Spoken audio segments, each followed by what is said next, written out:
What if I told you the future of humanity doesn't just belong to Earth?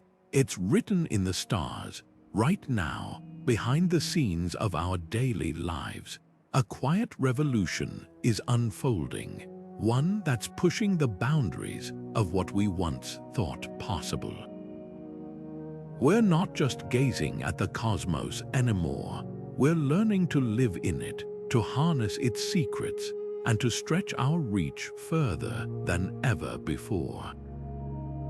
And it's all happening thanks to 32 astronomical innovations that are rewriting the rules of space exploration. These aren't just incremental steps, they're giant leaps, the kind that transform science fiction into science fact. Think about the last time you looked up at the night sky and felt that familiar tug of wonder.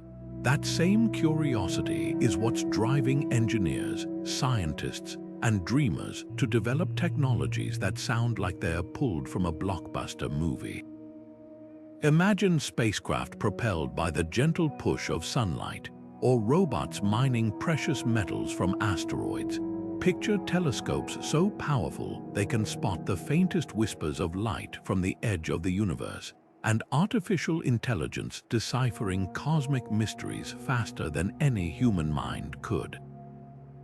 These aren't fantasies, they're real, they're happening now, and they're changing everything. But why should this matter to you? Because the innovations shaping space exploration aren't just about reaching distant planets, they're about redefining life here on Earth. The same breakthroughs that could one day take us to Mars are already helping us tackle climate change, revolutionize energy, and even extend human lifespans. This is a story about more than rockets and satellites. It's about the boundless potential of human ingenuity. So buckle up, because over the next few minutes, we're going to take you on a journey through the most awe-inspiring advancements in space technology, the kind that will make you look at the stars and think, we're just getting started. Imagine a spacecraft so light and efficient it doesn't need bulky fuel tanks or roaring engines, just the gentle, constant push of sunlight. That's the revolutionary promise of solar sails, a technology that's turning the dream of interstellar travel into reality. These ultra-thin, mirror-like sheets stretch across vast areas, capturing the faint but steady momentum of photons streaming from the sun. It's like a sailboat catching the wind, except here, the wind is made of light itself. One of the most exciting examples is NASA NEA Scout mission, set to ride a solar sail to a near-Earth asteroid. Unlike traditional rockets that burn through fuel in minutes, solar sails accelerate gradually but never stop pushing. Over months or even years, that tiny, relentless force adds up, allowing spacecraft to reach incredible speeds without carrying heavy propellant. Projects like Bill Nye's Light Sail have already demonstrated this works in practice, unfurling sails in orbit and proving the concept isn't just science fiction. The implications are staggering. Without fuel constraints, missions could last decades, even centuries, opening the door to journeys beyond our solar system. Imagine a fleet of solar sails drifting toward Alpha Centauri, carrying tiny probes to explore our nearest stellar neighbor, but it's not without challenges. Solar sails must be impossibly thin yet durable enough to withstand micrometeoroids and cosmic radiation. And because sunlight weakens with distance, engineers are exploring laser-based systems to boost sails farther into the void. What makes this technology so transformative isn't just its potential for deep space, it's also one of the cleanest propulsion methods ever conceived. No toxic exhaust, no dwindling resources, just the endless energy of starlight. While solar sails won't replace rockets for fast trips to Mars, they could become the freight trains of the cosmos, slowly but surely delivering payloads across unimaginable distances. And when paired with other breakthroughs like the nuclear propulsion, we'll explore next humanity's reach into the stars could expand faster than we ever thought possible. While solar sails offer an elegant solution for slow, steady journeys across the cosmos, what if we told you there's a way to cut travel time to Mars by more than half? Enter nuclear thermal propulsion, a game-changing technology that could turn the grueling 7-month trek to the red planet into a brisk 3-month sprint. Unlike traditional rockets that burn chemical fuel in short, explosive bursts, this system harnesses the controlled power of nuclear fission to superheat hydrogen propellant, creating thrust far more efficiently than anything in our current arsenal. The secret lies in simplicity. A compact nuclear reactor heats hydrogen gas to staggering temperatures, transforming it into an ultra-hot plasma that blasts from the engine nozzle at incredible speeds. This method delivers 3 times the efficiency of conventional chemical rockets while using far less propellant, meaning spacecraft could carry more cargo, more scientific equipment, or even more comfortable living quarters for astronauts. NASA Draco program, slated for its first demonstration in 2027, could mark the beginning of a new era in crewed spaceflight, where Mars becomes not just a destination but a practical frontier for regular exploration. Safety concerns. Modern engineering has come a long way since the experimental reactors of the 1960s. Today's designs encase the nuclear material in virtually indestructible shielding, ensuring no radiation leaks even in the worst-case scenario of a launch failure. And unlike nuclear weapons, these reactors can't explode. They're built to operate at steady, controlled temperatures, making them surprisingly low risk for such a high-reward technology. Picture this: astronauts could depart Earth, reach Mars, and return home before their food supply runs out or their muscles weaken from prolonged zero gravity. That's the kind of efficiency that transforms space travel from a risky, once-in-a-generation endeavor into something closer to a routine expedition. But nuclear thermal propulsion isn't just about Mars. It opens the door to crewed missions to the asteroid belt, Jupiter's moons, and beyond. When combined with innovations like artificial gravity systems and advanced life support, we're looking at the foundation of true interplanetary civilization. Yet speed isn't the only advantage. Because NTP requires less propellant mass, missions could devote more weight to shielding against cosmic radiation, one of the biggest hurdles for long-duration spaceflight. It's a reminder that breakthroughs in propulsion don't just change how fast we travel, they redefine what's possible when we get there. And as we'll see next, there's another propulsion technology quietly reshaping our solar system today, one ion at a time. While nuclear thermal propulsion promises to slash travel times across the solar system, there's another technology quietly revolutionizing how we explore space, not with brute force but with patience and precision. Ion thrusters, often called the silent workhorses of modern spacecraft, operate on an entirely different principle from traditional rockets. Instead of explosive chemical reactions, they use electric fields to accelerate xenon ions to blistering speeds, emitting nothing more than a faint blue glow as they push spacecraft forward. It's like comparing a sprinter to a marathon runner. One bursts off the starting line, while the other maintains a steady, unbeatable pace across vast distances. NASA's Dawn mission showcased the extraordinary potential of ion propulsion when it became the first spacecraft to orbit 2 celestial bodies, the asteroid Vesta and dwarf planet Ceres, using just a single tank of fuel. While chemical rockets would have required multiple heavy stages to attempt such a feat, Dawn's ion thrusters gently nudged it between destinations for over a decade on mere kilograms of xenon.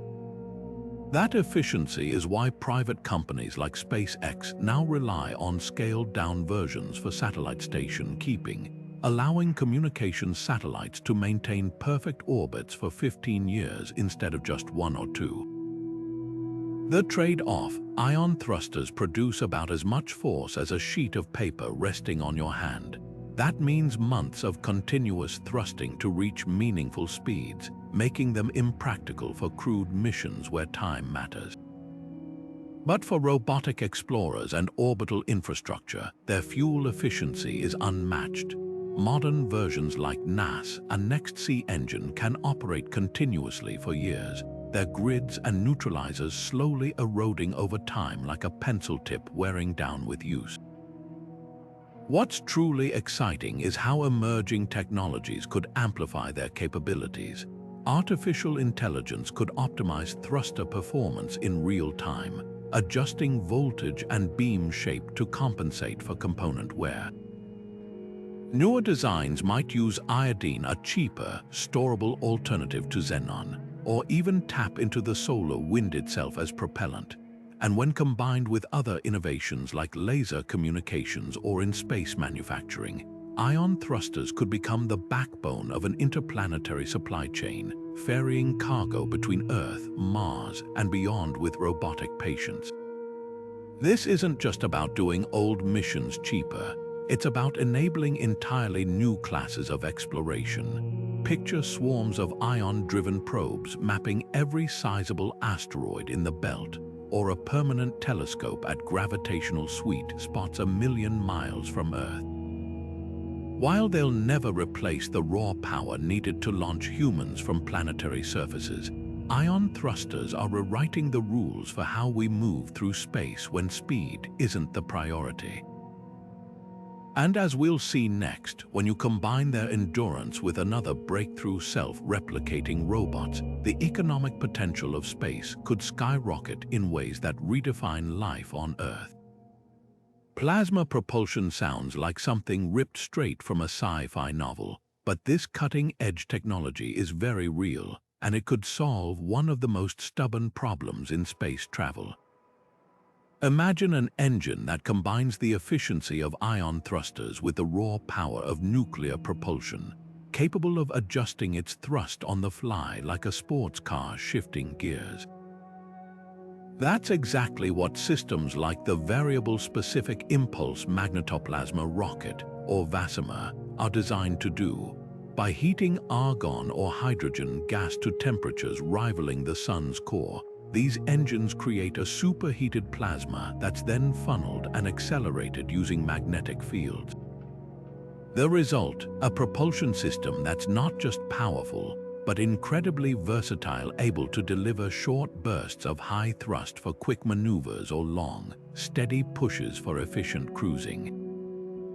The numbers behind this technology are staggering. Astronaut rocket company, founded by former astronaut Franklin Chang Diaz, has demonstrated that a VASIMA-equipped spacecraft could theoretically slash the journey to Mars from 7 months down to just 39 days. That's not just a marginal improvement, it's a complete reimagining of interplanetary travel timelines. But there's a catch. Generating and containing plasma at over 1,000,000 degrees requires an enormous amount of energy, far beyond what today's solar panels can provide. That's why the success of plasma propulsion hinges on another breakthrough. We'll explore later: compact fusion reactors, potentially turning this concept from lab experiment to interstellar reality. What makes plasma thrusters so revolutionary isn't just their speed potential, it's their durability. Traditional rocket nozzles would vaporize instantly under these extreme conditions, but VASIMA's ingenious magnetic nozzle has no physical components touching the plasma stream. Instead, superconducting magnets guide the charged particles out the back like an invisible funnel, eliminating material wear entirely. This same principle could one day enable spacecraft to make multiple round trips to Mars without needing major engine overhauls, something impossible with today's chemical rockets. Already, we're seeing glimpses of this future. The International Space Station has tested plasma thruster prototypes for orbital boosts, while private companies are exploring scaled-down versions for satellite propulsion. But the true game changer will come when we pair these systems with next-generation power sources. Picture a Mars transport vehicle that refuels using hydrogen harvested from the Martian atmosphere, its plasma engines firing up for the return trip without a single drop of Earth-made propellant. That's the kind of closed-loop system that could turn planetary exploration from government-led missions to routine commercial operations. Yet plasma propulsion isn't just about reaching destinations faster, it's about surviving the journey. Shorter transit times mean astronauts would face less cosmic radiation and muscle atrophy, making crewed missions significantly safer. And because these engines can theoretically run continuously for years, they open up possibilities like gravitational assists around multiple planets or even missions to the outer solar system that don't take decades. The underlying technology is already proving its worth in unexpected ways too, from plasma-based tools for cleaning up space debris to experimental fusion research that borrows concepts from these magnetic containment systems. What really sets plasma propulsion apart is its adaptability. Unlike rigid chemical rockets or even nuclear thermal designs, a single Vassima-style engine could be throttled across an enormous range, delivering anything from the gentle push needed for precision satellite positioning to the sustained acceleration required for rapid interplanetary dashes. This flexibility mirrors how jet engines revolutionized air travel by working efficiently across different altitudes and speeds. As we refine these systems, we're not just building better rockets, we're creating the foundational technology for an entirely new era of space mobility. And when you consider how these plasma engines might one day pair with another critical innovation, advanced materials that can withstand the brutal conditions of space, the roadmap to the stars starts looking less like science fiction and more like an inevitable next step in human exploration. Spacecraft today face a brutal reality. Every second in orbit means battling invisible killers. Micrometeoroids streak through the void at speeds faster than bullets, while relentless cosmic radiation slowly degrades electronics like sandpaper on metal. Traditional materials can't withstand this onslaught forever, but what if our ships could heal themselves like living organisms? That's no longer hypothetical.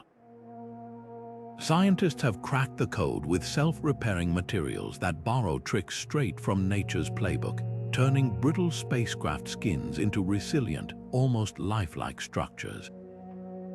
Take the European Space Agency's Bepi Colombo probe, currently enduring temperatures hot enough to melt lead as it orbits Mercury. Its secret weapon, a revolutionary polyamide coating laced with microscopic capsules filled with liquid healing agents. When a micrometeoroid punctures the surface, these capsules burst open like miniature first aid kits, releasing polymers that harden within seconds to seal the breach. It's the same principle behind scabs forming on human skin, just adapted for the vacuum of space. Early tests show these materials can recover from impacts up to 3 millimeters wide, potentially tripling a spacecraft's lifespan without adding bulky shielding.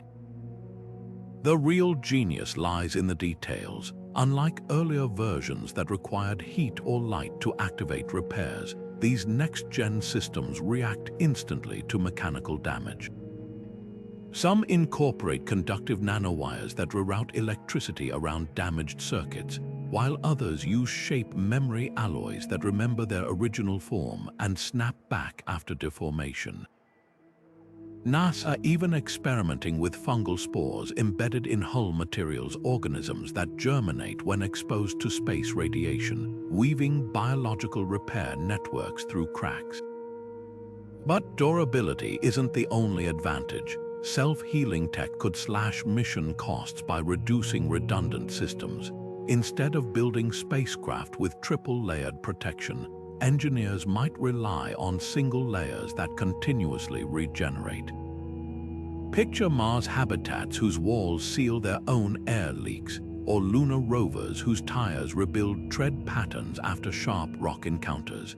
The International Space Station has already tested preliminary versions, with patches that automatically fix small hull breaches caused by orbital debris. What's emerging is a radical shift in how we design for space.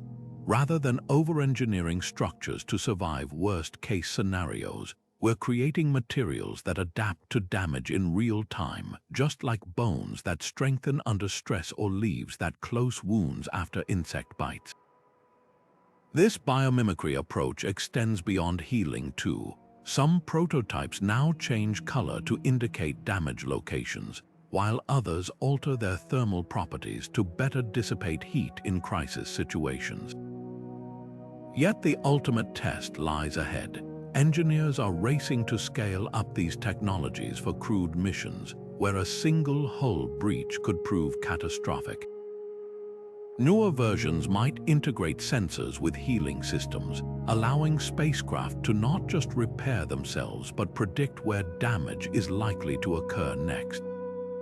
Combine that with another breakthrough on the horizon. Swarm robotics and future missions could deploy repair bots the size of dust particles, working alongside self-healing materials to create spacecraft that are virtually indestructible.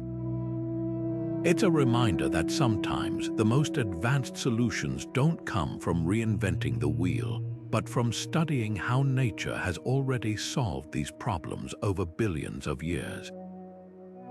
Swarm robotics might sound like something from a futuristic thriller, but these tiny, cooperative machines are already reshaping how we explore space, and they're doing it by copying nature's oldest teamwork strategies. Picture a cloud of satellites no bigger than shoeboxes, darting around an asteroid like bees around a hive, each one contributing to a shared mission without a central leader calling the shots.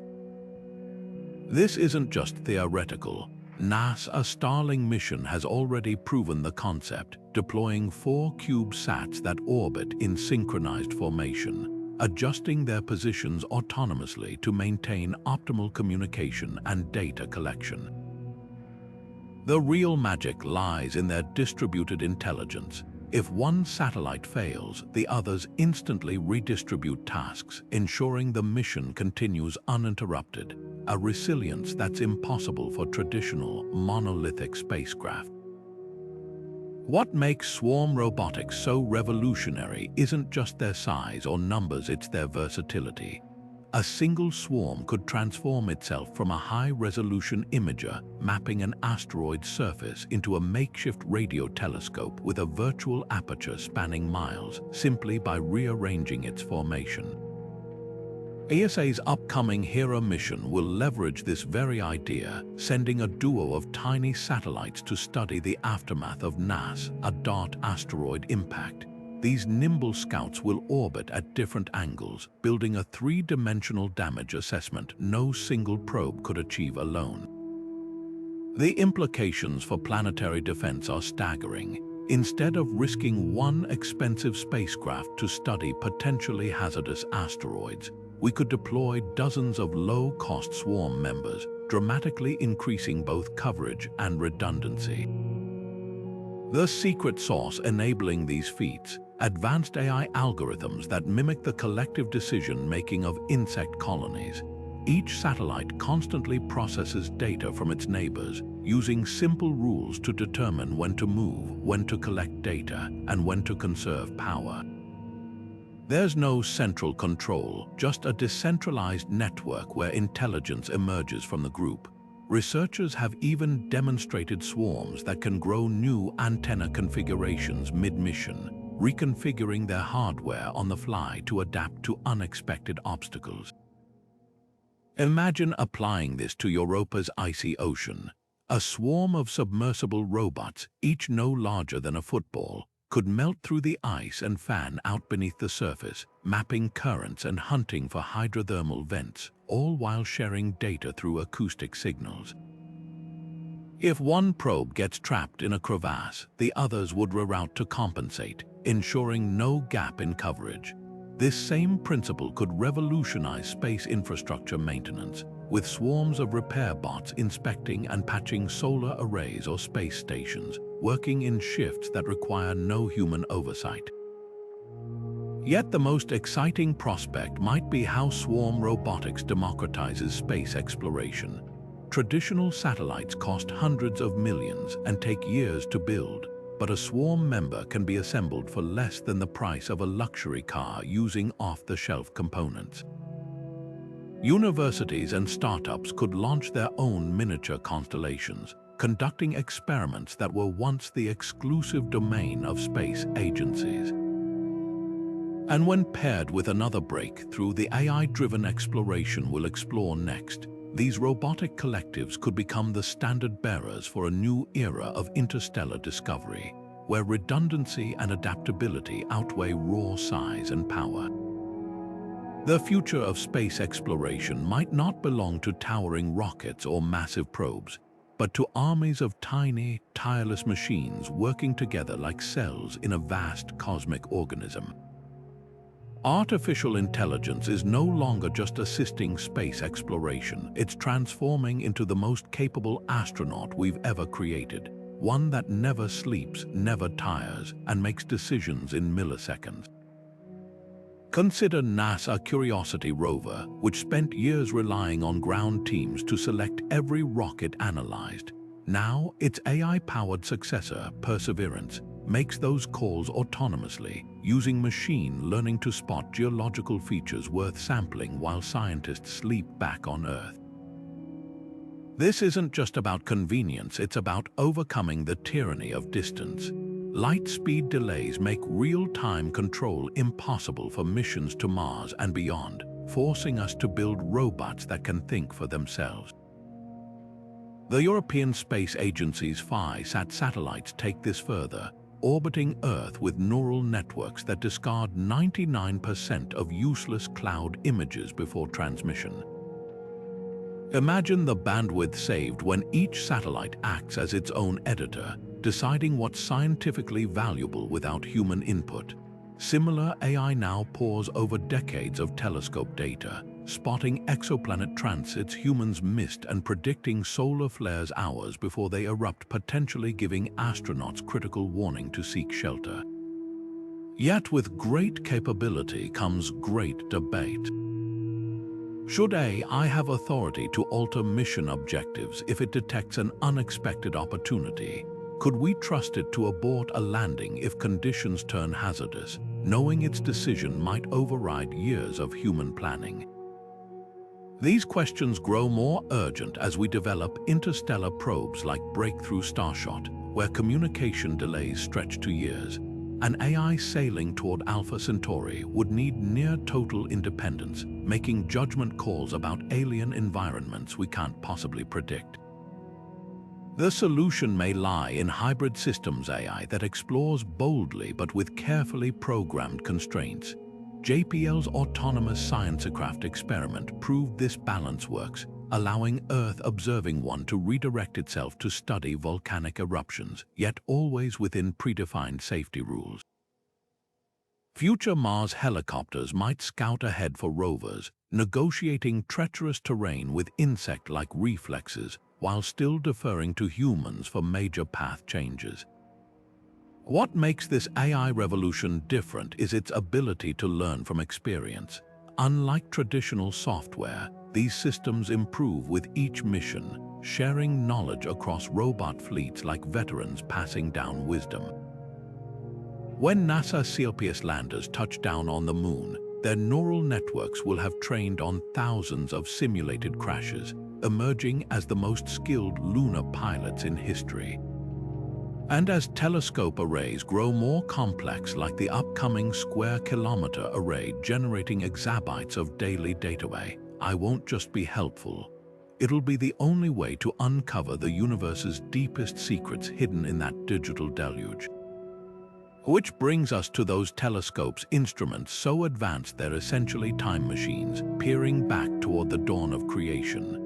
But to understand how they work, we need to talk about an innovation that sounds impossible: lenses made not of glass but of warped space-time itself. The James Webb Space Telescope has already rewritten astronomy textbooks with its breathtaking views of the universe's infancy. But what comes next will make even Webb's achievements seem quaint. Enter LUVOIR, the Large Ultraviolet Optical Infrared Surveyor, a telescope so advanced it could spot city lights on alien worlds if they exist.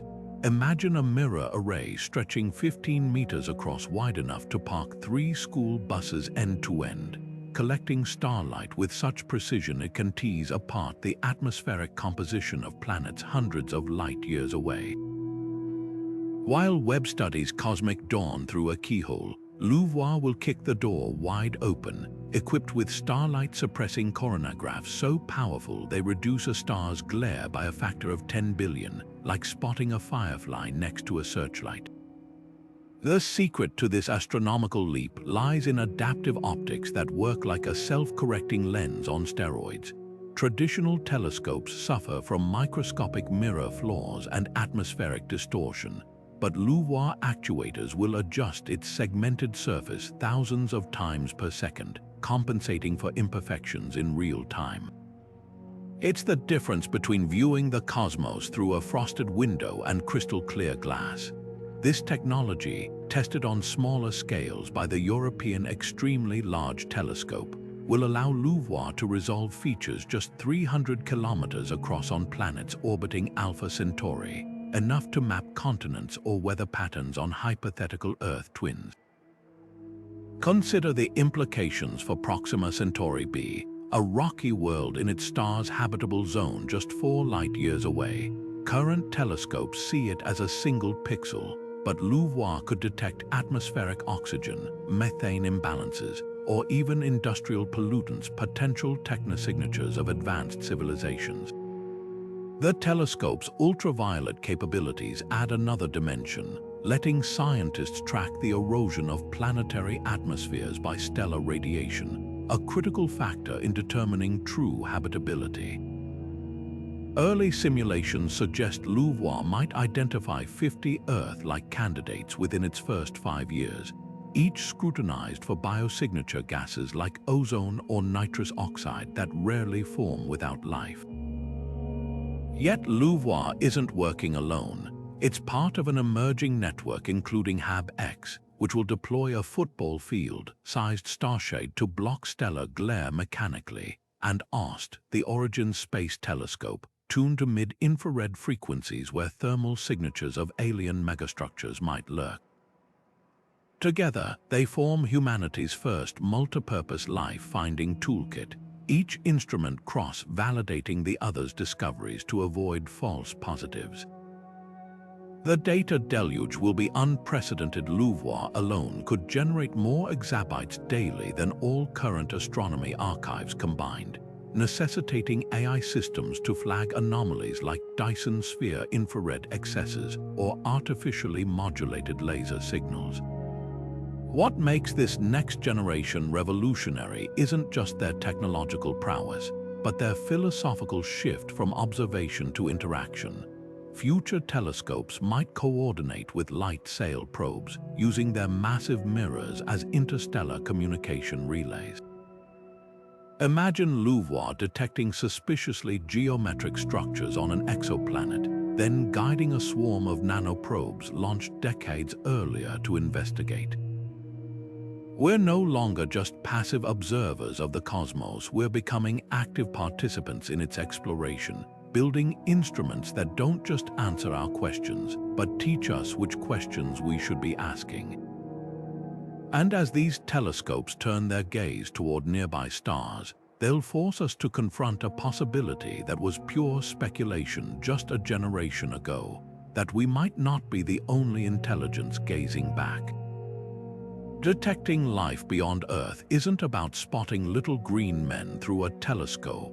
It's about reading the chemical fingerprints hidden in alien atmospheres.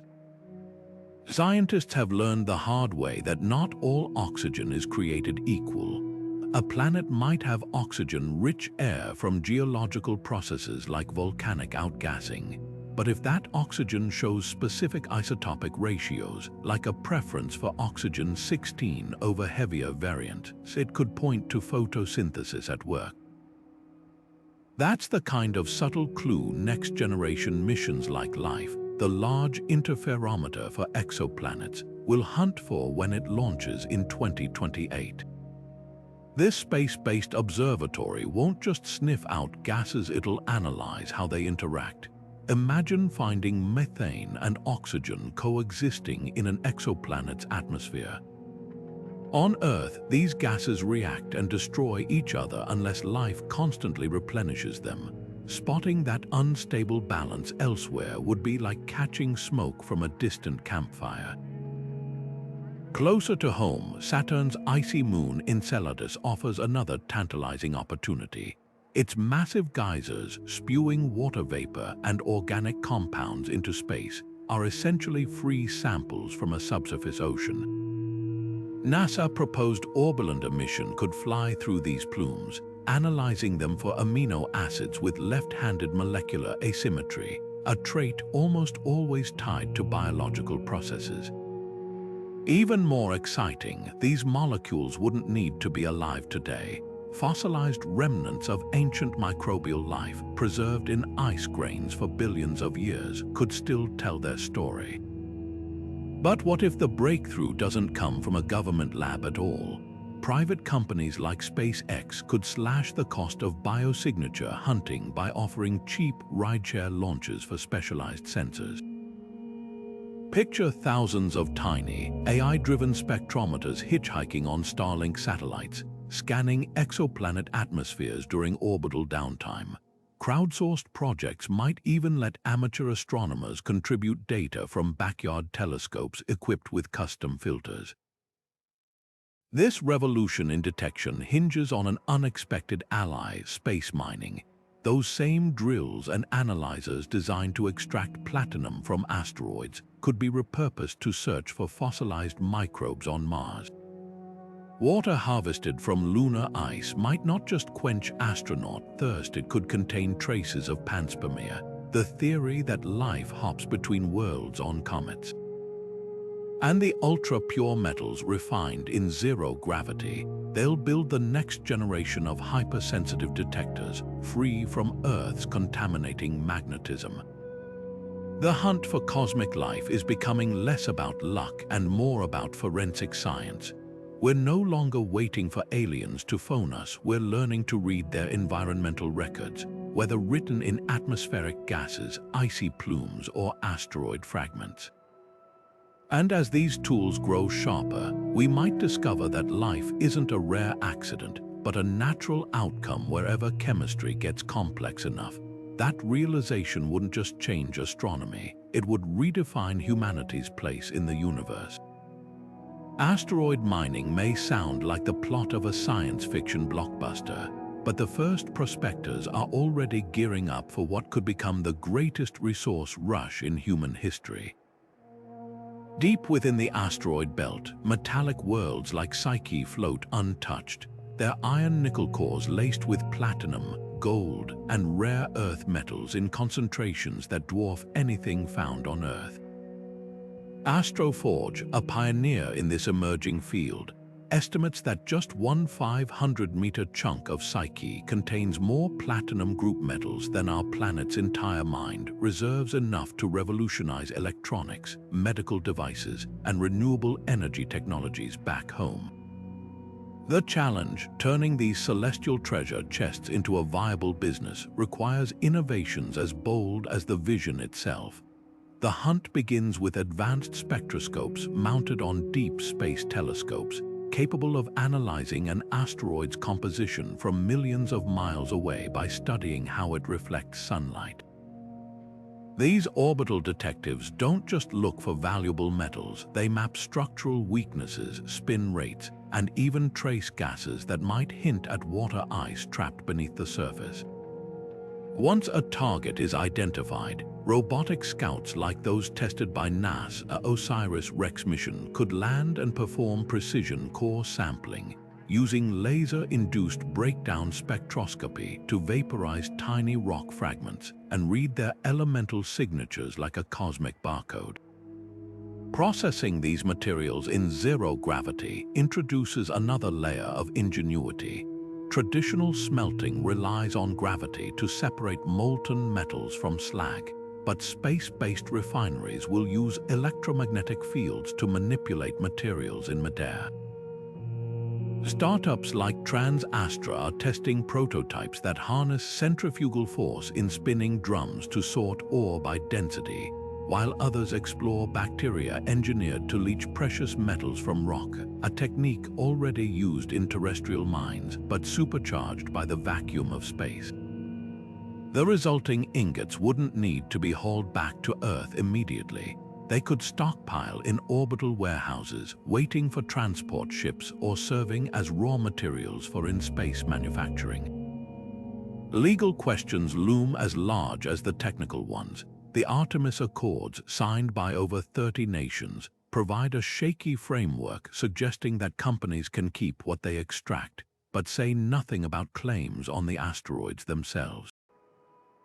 Tensions simmer beneath the surface. What happens if two companies target the same space rock? Could a nation secretly weaponize mining equipment? And who ensures environmental protection when there's no galactic EPA? Some propose treating the asteroid belt like Antarctica, a commons for peaceful research, while others advocate for a licensing system modeled after deep-sea mining regulations. The economics are just as complex. Bringing platinum home could initially crash terrestrial markets, but the real profit might lie in supplying space infrastructure.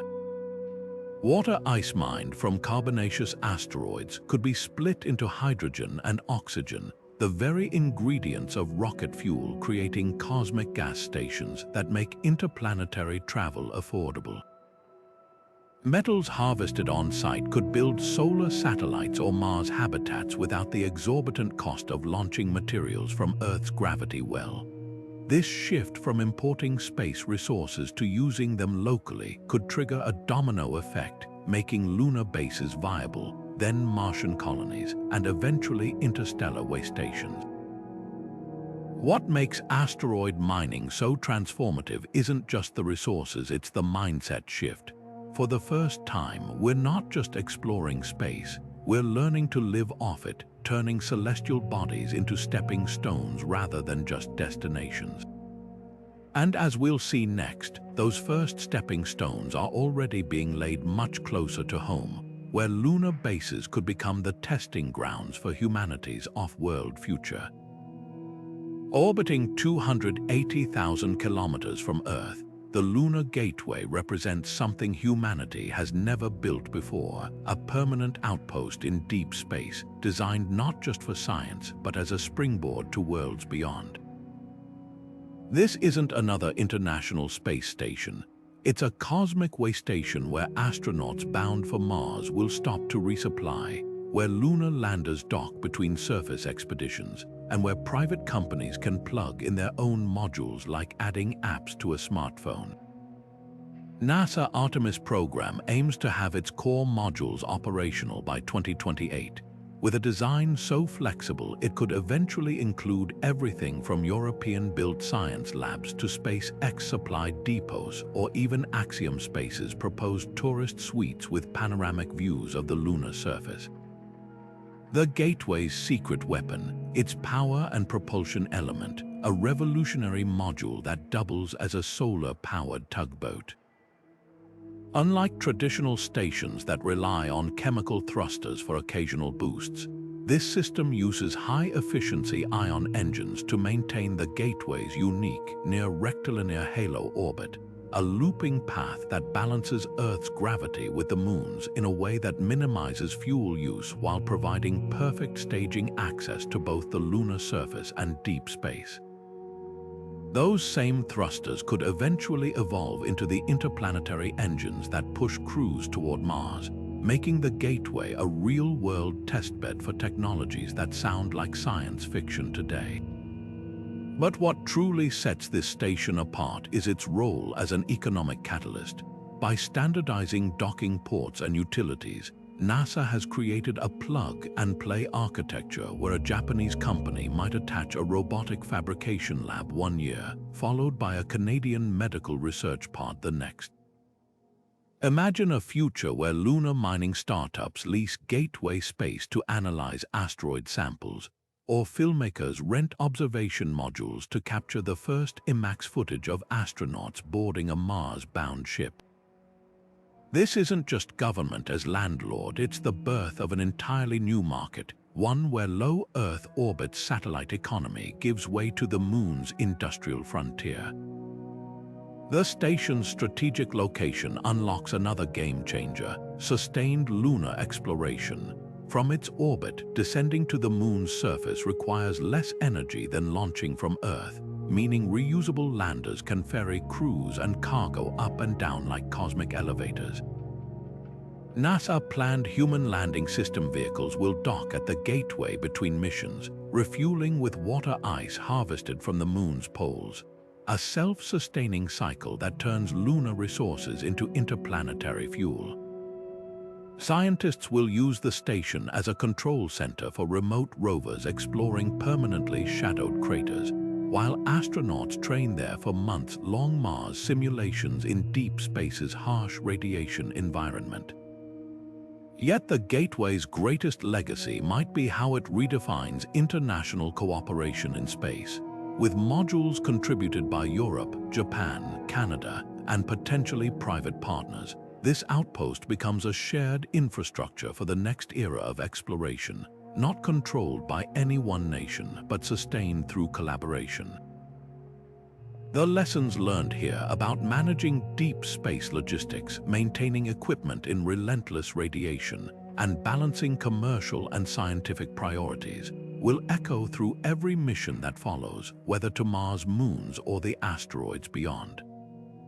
And when historians look back, they may mark the gateway not as a destination, but as the place where Earth civilizations truly became spacefaring.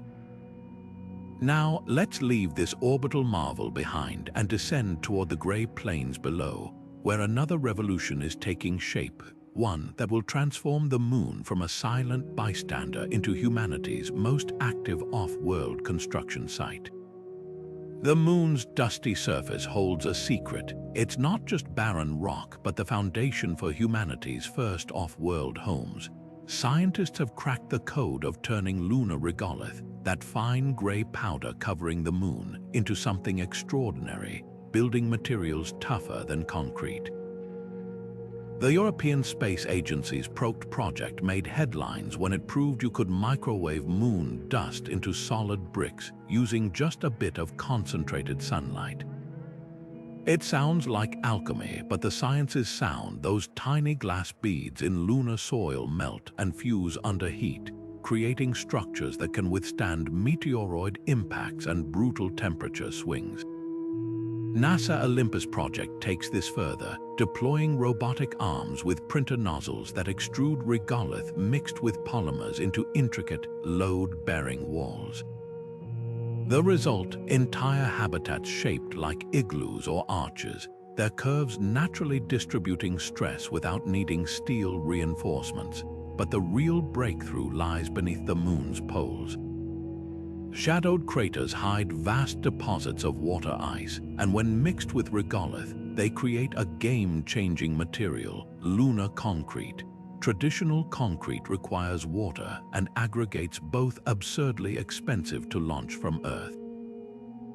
Mooncrete, as researchers call it, uses indigenous materials, cutting supply missions by 80%. MIT's experiments show that even small amounts of water act as a binder, creating a composite stronger than Portland cement. Future bases might harvest ice at dawn, then use solar furnaces to bake bricks by midday, all automated by robots before crews even arrive. The architectural possibilities are as bold as they are practical. Italian firm SOM has designed semi-submerged habitats with regolith shields protecting living quarters from cosmic rays, their skylights angled to reflect sunlight deep into underground gardens. China's lunar projects explore 3D printed parabolic domes that focus sunlight onto solar panels while deflecting radiation. And because lunar gravity is 1/6 of Earth's, these structures can be far more delicate than their terrestrial counterparts. Imagine vaulted ceilings woven from regolith filaments, thin as eggshells yet impossibly strong. What makes this revolution so transformative isn't just the engineering, it's the philosophy. Instead of hauling everything from Earth, we're learning to build with what the cosmos provides. Those same techniques could turn Martian soil into pressurized domes or sculpt asteroid metals into orbital factories. The moon becomes more than a destination. It's a proving ground for technologies that will let us live anywhere the universe allows. And when the first astronaut presses a hand against a wall made of microwaved moon dust, they'll touch more than a building. They'll touch the future of interplanetary civilization. Now, let's take these lessons from lunar construction and scale them up to something even more audacious. Because if we can 3D print moon bases, why not entire cities on Mars? Transforming Mars from a frozen desert into a living world sounds like the ultimate science project, one where the stakes are nothing less than creating an entirely new biosphere from scratch. While Hollywood portrays terraforming as flipping a switch, the reality is far more nuanced, blending cutting-edge engineering with lessons borrowed from Earth's own climate history. Take MIT's MOXIE experiment, a toaster-sized device aboard NAS, a Perseverance rover that's already producing breathable oxygen from Mars' carbon dioxide atmosphere at the rate of about 10 grams per hour, roughly what a small tree generates. Scaled up, similar converters could one day fill domed cities with air or create liquid oxygen stockpiles for rocket fuel, turning the planet's greatest liability, its thin CO2 blanket, into a critical resource. But oxygen is just the first domino.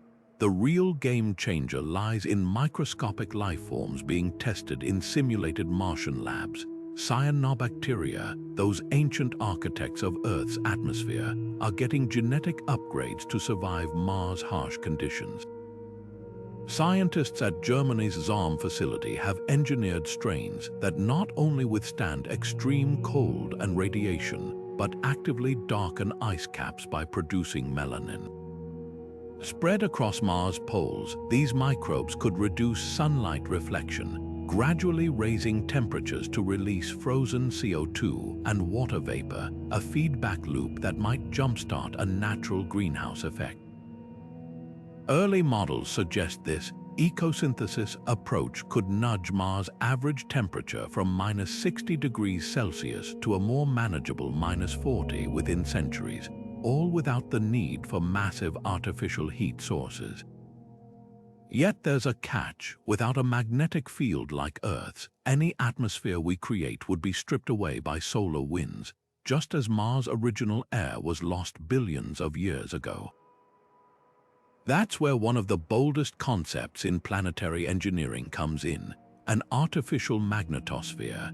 NASA researchers propose positioning a magnetic dipole shield at Mars' L1 Lagrange point, where the gravitational pulls of Mars and the Sun balance. This electromagnetic umbrella, powered by compact fusion reactors, could deflect charged particles while allowing sunlight through, effectively recreating the protective bubble that Earth generates naturally. Simulations show such a shield might reduce atmospheric loss by 90%, giving terraforming efforts time to work. The implications ripple far beyond Mars. The same technology could protect interplanetary travelers from cosmic radiation or stabilize climates on rogue exoplanets. Private ventures like SpaceX already eye these innovations not as centuries-long projects but as stepping stones for near-term colonization. Imagine greenhouses where engineered algae not only produce oxygen but also manufacture plastics from Martian CO2, or underground aquifers warmed by artificial geothermal taps. Each small step, whether it's a bacteria-coated ice cap or a prototype magnetic shield, brings us closer to answering the profound question: can a planet become a canvas for life a second time? The challenge isn't just technical, it's philosophical, forcing us to weigh our role as cosmic custodians against the universe's indifference. And as these experiments unfold, they're teaching us that terraforming isn't about conquering a world. It's about learning to listen to it, one atmospheric molecule at a time. Earth's magnetic field works like an invisible force field, deflecting deadly solar radiation and keeping our atmosphere from being stripped away. But Mars lost this protective shield billions of years ago, leaving it barren and exposed. What if we could give it back? NASA Flex study outlines an audacious plan. Position a powerful magnetic dipole at Mars' Lagrange point 1, that gravitational sweet spot where the planet and the suns pull balance perfectly. This artificial magnetosphere, no larger than a small satellite, would generate a magnetic bubble vast enough to envelop Mars, diverting solar winds just as Earth's natural field does. Superconducting coils cooled to near absolute zero could sustain this shield indefinitely with minimal power, creating a safe zone where future colonists might one day walk without pressure suits. The science behind this isn't purely theoretical. Laboratory tests at Princeton's Plasma Physics Lab have already demonstrated scaled-down versions deflecting simulated solar plasma. In space, such a shield could trigger a cascade of positive effects, reducing atmospheric erosion, allowing transplanted microbes to thrive, and even helping trapped greenhouse gases warm the planet. It's a classic example of working with cosmic forces rather than against them, using physics as a terraforming tool. But the applications don't stop at planetary engineering. Imagine applying this same principle to crewed ships bound for Mars or beyond. Today's spacecraft rely on thick layers of polyethylene and water tanks to block radiation, a brute force solution that adds crippling weight. Miniaturized magnetospheres could change that. UK-based researchers have prototyped lightweight superconducting coils that create localized magnetic fields around crew compartments, deflecting protons without bulky shielding. Early designs suggest a system no heavier than a refrigerator could protect astronauts as effectively as 10 feet of concrete, turning deadly solar storms into harmless light shows outside the windows.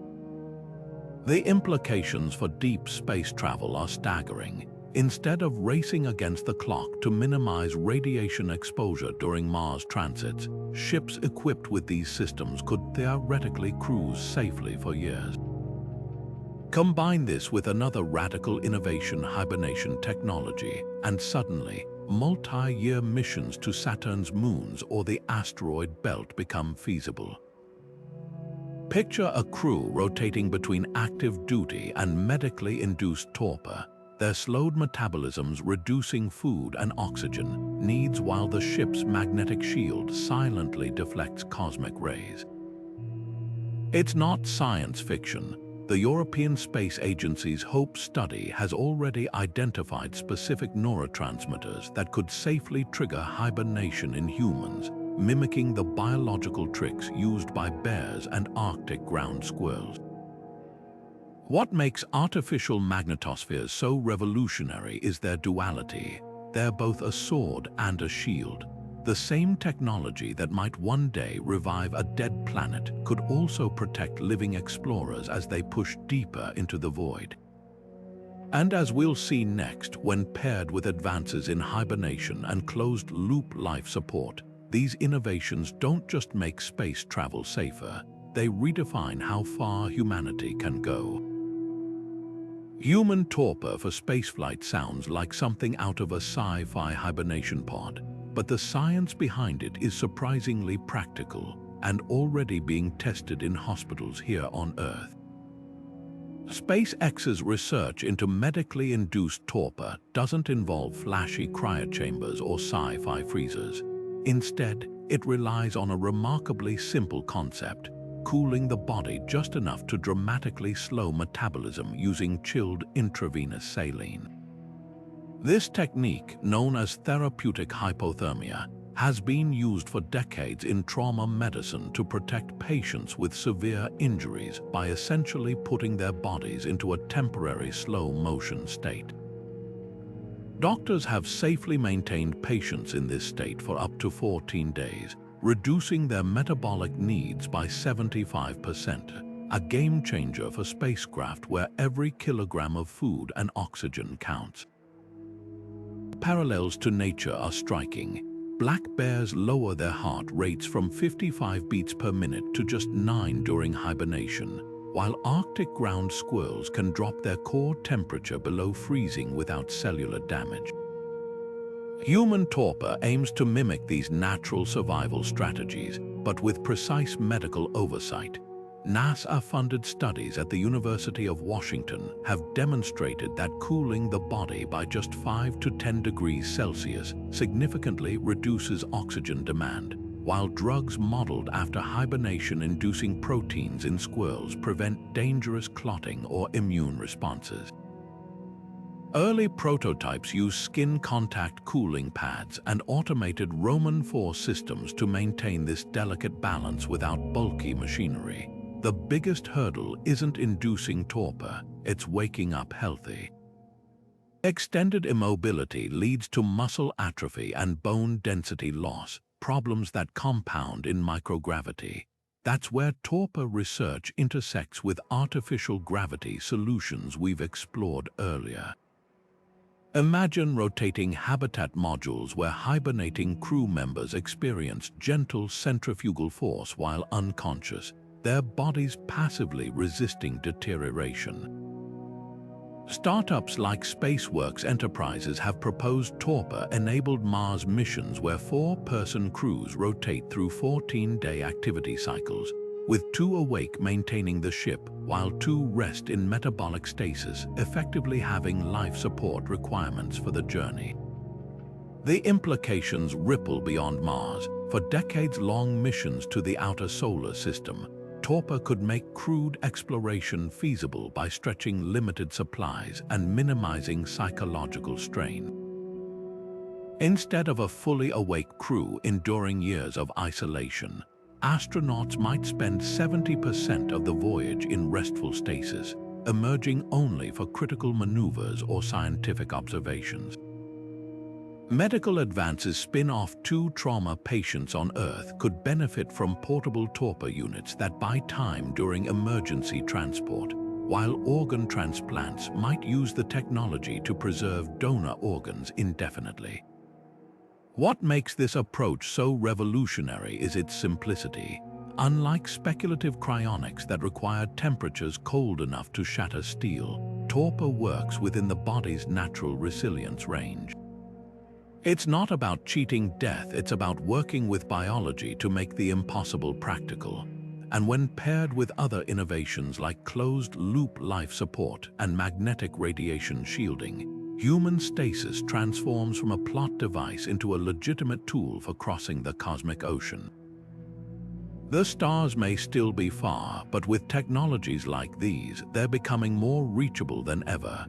Rotating space stations have long been the stuff of science fiction, from Kubrick's 2001, A Space Odyssey to the sleek rings of The Expanse.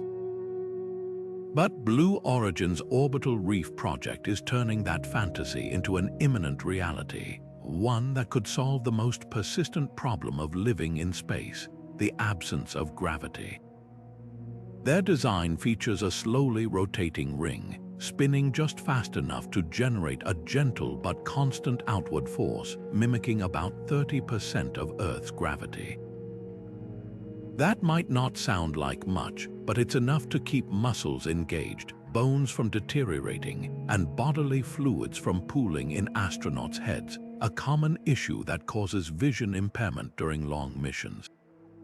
The engineering challenge isn't just creating spin, it's maintaining it smoothly for decades without a single mechanical failure. Traditional bearings would wear out under constant rotation, shedding microscopic debris in zero gravity that could damage sensitive equipment. The solution, borrowing technology from the world's fastest trains. Orbital reefs rotation relies on magnetic levitation, the same principle that lets bullet trains float frictionless above their tracks. Superconducting coils generate an invisible cushion of magnetic force, allowing the habitat ring to spin silently and indefinitely with no physical contact, no gears, no grinding, no maintenance. NASA early prototypes suggest such a system could operate flawlessly for 50 years, outlasting the station itself. But why stop at 30% gravity? The physics of rotating habitats offers tantalizing flexibility. Smaller rings can simulate Earth-like gravity by spinning faster, while larger ones achieve the same effect with slower, more comfortable rotation. Imagine a future where lunar colonists vacation in a high-G ring to rebuild bone density, while Mars-bound travelers acclimate to their destination's gravity in a custom spin module. Private companies like Axiom Space are already exploring these possibilities, with plans for attachable centrifugal gyms where astronauts can exercise under adjustable gravity loads. The implications extend beyond health.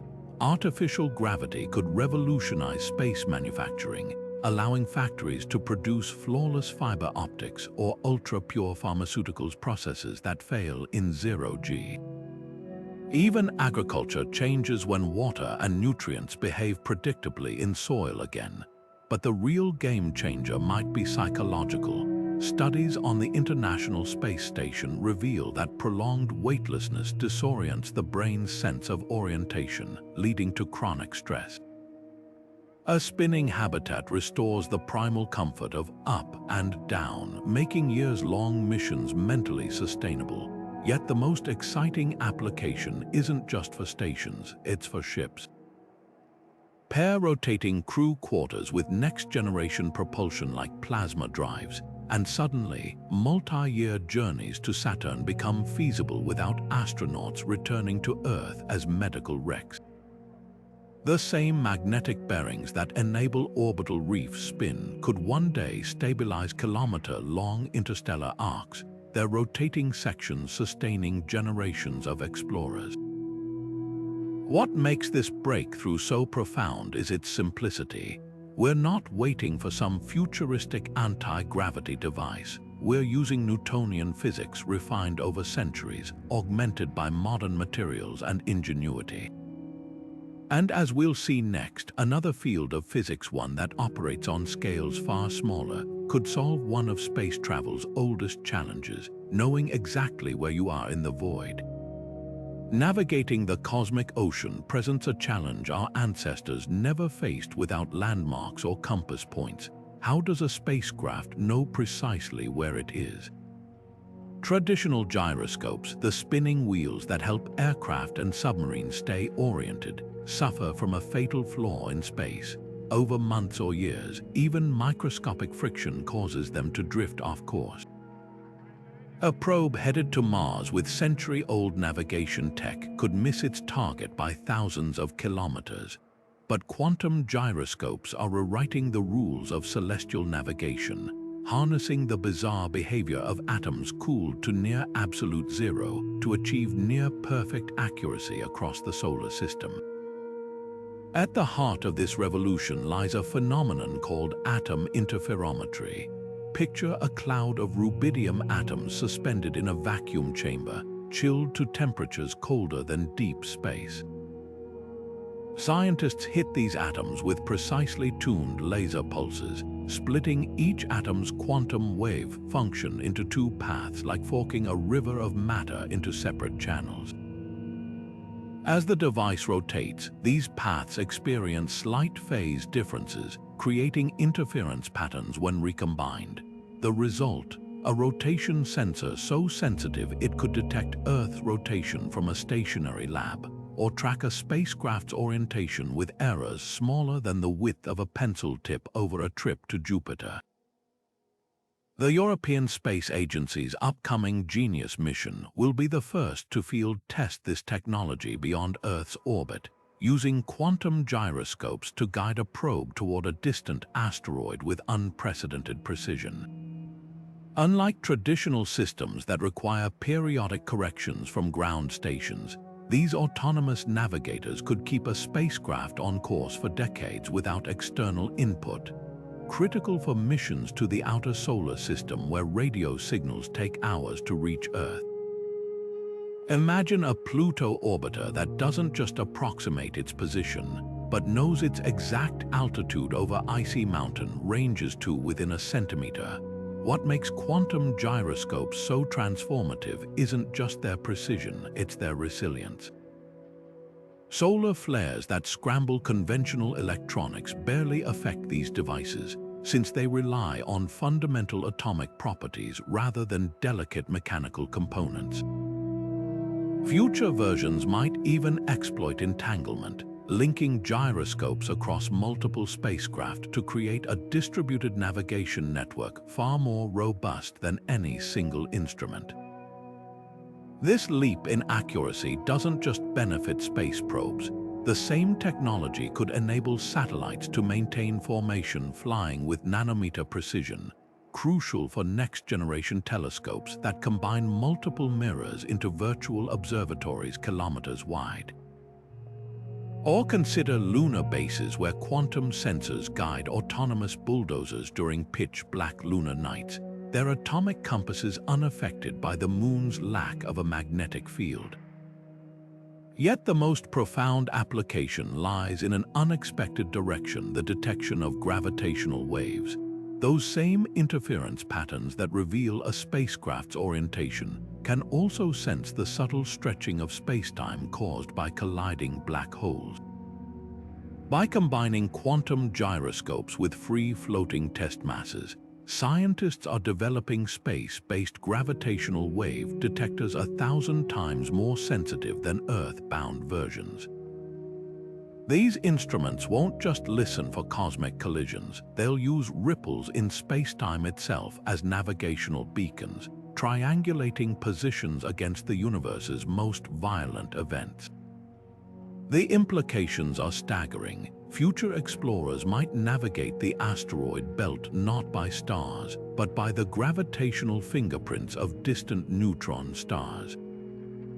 Colonies on Mars could synchronize their clocks using pulsar signals timed by quantum sensors, creating a solar system-wide internet that never loses sync. And as we push toward interstellar space, these atomic compasses could become our only reliable link to home, a quantum thread guiding us through the void. LISA isn't just another space telescope, it's an interstellar ear pressed against the cosmos, tuned to frequencies we've never heard before. When this trio of European spacecraft launches in 2037, they'll form the largest scientific instrument ever built, spanning 2.5 million kilometers across the void. Unlike their Earth-bound cousin LIGO, which detects gravitational waves from colliding stellar mass black holes, LISA's sensitivity to low-frequency ripples lets it eavesdrop on the universe's most cataclysmic events. Supermassive black holes merging at the hearts of galaxies, their collisions shaking spacetime itself like thunder echoing across billions of light years. The engineering behind this feat borders on wizardry. Each satellite contains a pair of free-falling test masses gold-platinum cubes so isolated from external forces that they're governed only by gravity. Imagine two marbles suspended in vacuum chambers, their positions tracked by lasers accurate enough to detect shifts smaller than the width of a single atom. Solar wind, cosmic rays, even the faint pressure of sunlight could drown out these subtle signals. So LISA employs a symphony of shields, microscopic thrusters that nudge the spacecraft to follow the cubes rather than disturb them, and multi-layered insulation that blocks everything but gravity's whisper. What makes LISA revolutionary isn't just its scale, it's the hidden universe it could unveil. Current telescopes see only part of the cosmic story, like watching a silent movie. Gravitational waves carry the soundtrack, revealing how supermassive black holes grew to billions of solar masses, whether they spin in alignment or chaos, and even clues about dark matter's distribution. Some theories suggest LISA might catch the space-time echoes of cosmic strings, hypothetical defects in the universe's fabric left over from the Big Bang. The mission also solves a puzzle Earth-based detectors can't touch. While LIGO hears the final seconds before black holes collide, LISA could detect these same pairs centuries earlier as they spiral inward, tracking their orbits with enough precision to predict exact merger dates for future observatories. It's like having a cosmic weather forecast for the most violent storms in existence. Yet LISA's greatest legacy might be how it paves the way for even grander projects.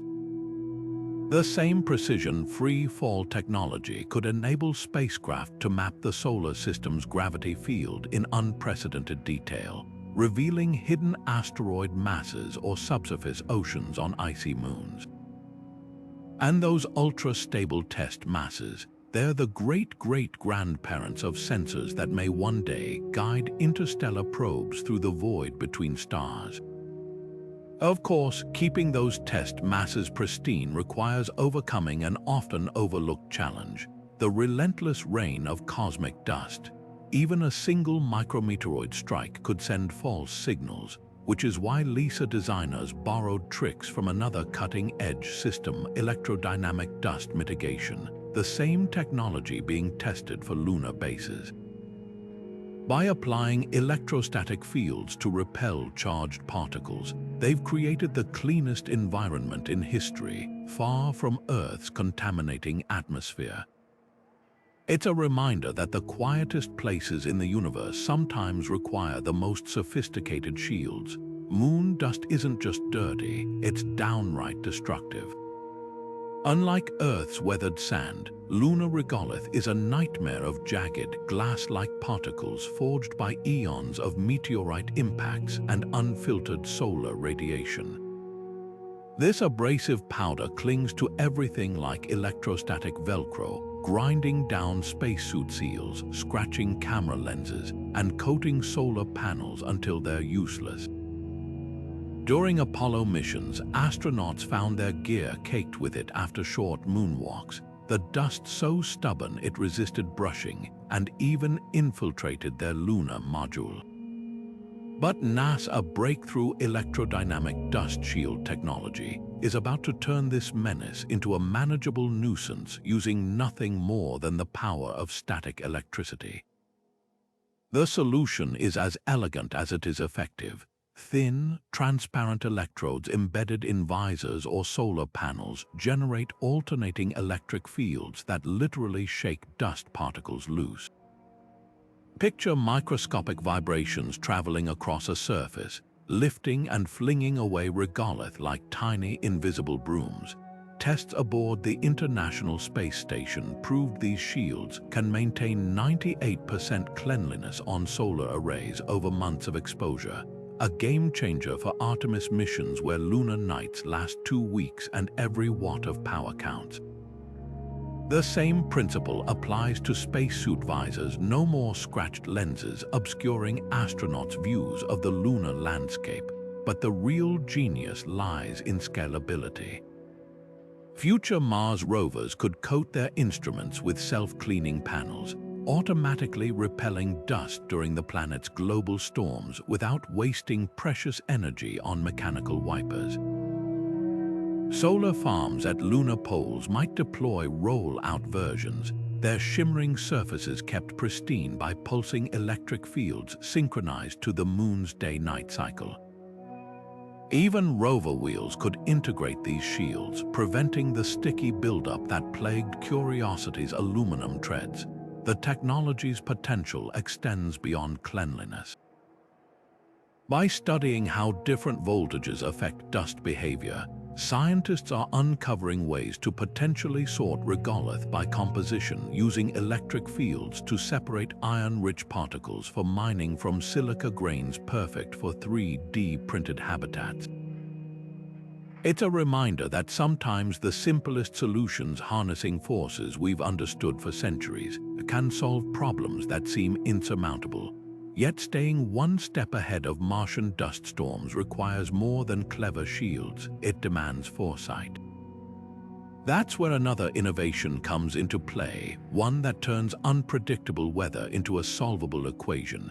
Imagine AI so precise it can warn a Mars colony of incoming storms weeks in advance, buying time to secure equipment or reroute rovers, a forecasting revolution we'll explore next. Martian dust storms aren't just an inconvenience, they're existential threats to future colonies, capable of blotting out the sun for months and burying infrastructure under meters of fine, abrasive powder. That's why SpaceX's proposed constellation of Mars weather microsatellites could mean the difference between survival and disaster for settlers on the red planet. Imagine a network of suitcase-sized orbiters, each equipped with hyperspectral cameras and LiDAR, tracing the faint atmospheric ripples that precede a global storm. Unlike Earth's weather satellites that track water vapor and clouds, these specialized sentinels monitor carbon dioxide ice clouds, dust opacity, and subtle pressure fluctuations, the telltale signs of a brewing Martian apocalypse. The real innovation lies in their artificial intelligence. Machine learning algorithms trained on decades of Mars reconnaissance orbiter data can spot patterns invisible to human analysts, like the way localized dust devils near Hellas Basin often escalate into planet-engulfing events. By correlating real-time thermal maps with historical storm behavior, these satellites could issue colony-wide alerts days in advance, giving farmers time to shield greenhouse domes or astronauts time to reroute power from solar arrays to backup nuclear generators. Early warning isn't just about safety, it's about resource management. A single storm season on Mars can reduce sunlight by 99%, crippling crops reliant on photosynthesis. But forecasting is only half the battle. Closed-loop life support systems turn predictions into action, creating resilient ecosystems that adapt to Martian extremes. Picture vertical farms where LED spectra adjust dynamically based on incoming weather reports, compensating for dust-dimmed skies with tailored light recipes. Hydroponic wheat might switch to a low-light growth mode, while genetically modified potatoes draw on stored carbohydrates to weather prolonged darkness.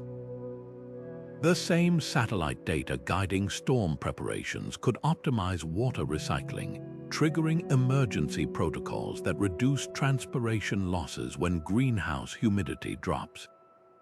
The synergy between orbital eyes and ground-level ingenuity doesn't stop at survival. Over time, these microsatellites could unlock Mars' agricultural calendar, identifying regions where dust storms are least frequent or mapping seasonal wind patterns ideal for airborne dust harvesting, turning a menace into a resource for 3D printed construction materials. Colonies might even exploit the storms themselves, using electrostatic collectors to capture nutrient-rich regolith particles suspended in the atmosphere, essentially letting Martian weather fertilize their crops. What begins as a weather network could evolve into something far grander, the nervous system of an entire planetary civilization. Future expansions might include atmospheric probes studying solar radiation during storms to improve shielding designs, or relay satellites boosting bandwidth for autonomous harvesters working around meteorological disruptions. The lesson is clear on Mars. Forecasting isn't just about predicting the weather. It's about rewriting the rulebook for how life thrives in a world that's constantly trying to erase it.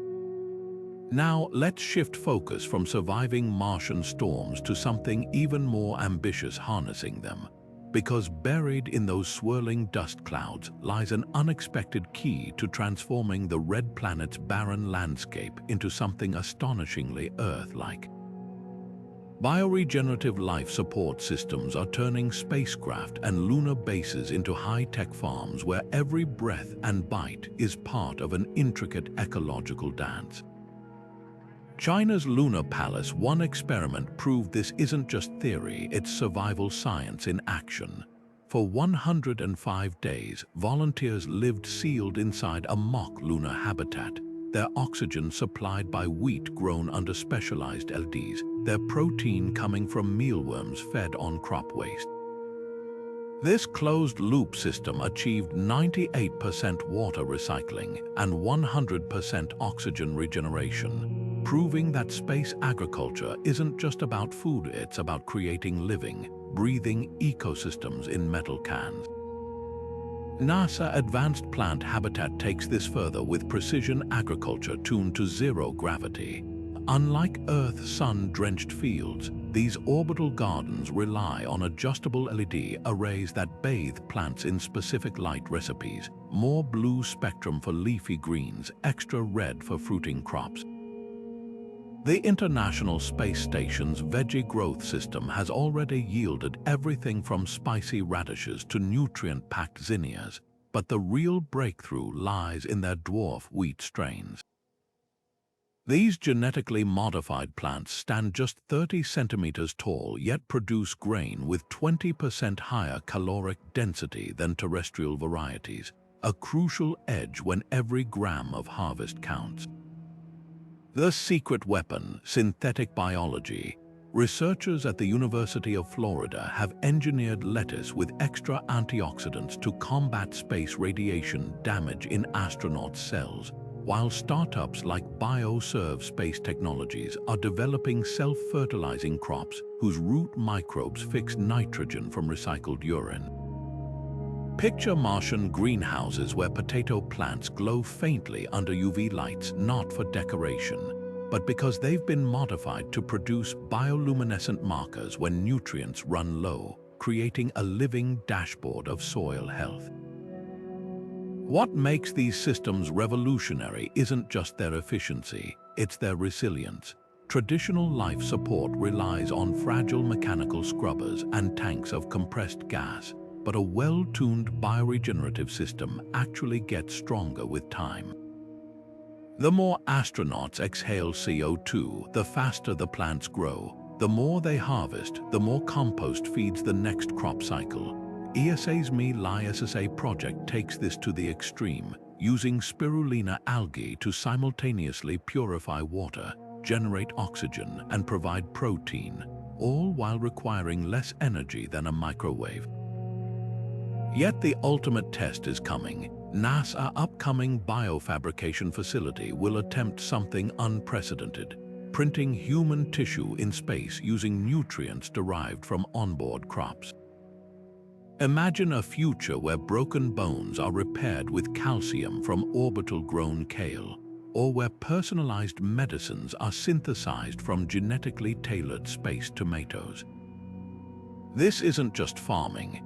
It's the birth of an entirely new relationship between humans and their environment, one where every breath taken and every bite eaten connects us to the fragile web of life we're learning to recreate among the stars. Synthetic microbes are quietly revolutionizing space exploration, turning living cells into microscopic factories that could one day sustain entire colonies on Mars. Imagine a future where astronauts don't wait months for resupply ships to deliver antibiotics. Instead, they brew them in portable bioreactors using yeast strains engineered to produce drugs on demand. This isn't speculative fiction. DARPA biomanufacturing program has already demonstrated bacteria that can synthesize vaccines and painkillers from simple sugar solutions, with genetic circuits so precise they can switch production lines like a molecular assembly plant. On the International Space Station, experiments with modified E. coli have proven these processes work even in microgravity, paving the way for pharmacies that fit in a shoebox yet can manufacture hundreds of essential compounds. But medicine is just the beginning. The same synthetic biology toolkit could transform barren regolith into fertile soil. Scientists at the University of California have engineered cyanobacteria to extract iron and phosphorus from lunar dust, secreting these nutrients in forms that plants can absorb. Picture Martian greenhouses where crops thrive not on imported fertilizer, but on microbial alchemy that turns rusty soil into arable land. Other strains are being programmed to produce bioplastics materials that could patch ruptured habitat walls or 3D print replacement parts using nothing more than carbon dioxide and sunlight. It's a closed-loop system where waste becomes raw material, and every gram of biomass pulls double duty. The real breakthrough lies in these microbes' adaptability. Unlike rigid industrial machines, living factories can evolve alongside mission needs. A single genetically modified yeast culture might start by producing insulin, then be reprogrammed mid-mission to manufacture lubricants for rover wheels or even synthetic spider silk for ultra-strong spacesuits. Startups like Ginkgo Bioworks are developing plug-and-play DNA modules that let astronauts mix and match microbial functions like building blocks, a toolkit for biology-based problem-solving where the solutions grow themselves. What makes this approach so transformative is its resilience. Traditional manufacturing relies on complex supply chains stretching back to Earth, but synthetic microbes need only basic feedstocks like CO2 and regolith. When a sandstorm cripples solar panels, these organisms don't stop, they switch to slow growth modes, conserving energy until conditions improve. And unlike mechanical systems prone to dust clogging or part failures, living factories self-repair and replicate, turning local resources into whatever the mission demands. This biological flexibility finds an unexpected parallel in our next frontier. Robots that don't just perform tasks but reshape their very bodies to meet challenges. Just as synthetic microbes redesign their outputs at the genetic level, shape-shifting machines will soon reconfigure their forms on the fly, blurring the line between tool and teammate in the harsh wilderness of space. Modular robots are rewriting the rules of space exploration by mastering the art of transformation. One moment they're a nimble drill, the next a towering crane, then a solar panel cleaner with delicate precision. MIT's Mori robots embody this revolutionary approach, their cube-shaped units clicking together like high-tech Lego bricks to morph into whatever shape the mission demands. Each module contains its own power, propulsion, and computing, but the real magic happens when they unite, forming temporary structures that would require multiple specialized robots in traditional designs. Picture an asteroid mission where a single swarm of these robots lands, then rearranges itself into a drill rig to extract samples, transforms into a conveyor system to transport material, and finally reconfigures as a communications tower to beam data back to Earth. The secret sauce enabling this adaptability lies in the software brains behind the operation. Advanced algorithms allow the robots to imagine optimal configurations for unfamiliar tasks, running thousands of virtual simulations in seconds to determine the most effective arrangement. When confronted with an unexpected obstacle, say, a crevasse too wide to cross, the system doesn't wait for human input. Instead, it experiments digitally, testing bridge designs or grappling hook configurations until it lands on a solution. NASA Ames Research Center has already tested similar prototypes in simulated lunar environments, where modular robots assembled temporary shelters from prefabricated blocks, then disassembled themselves to become solar array installers when the sun rose. What makes this technology so groundbreaking is its resilience.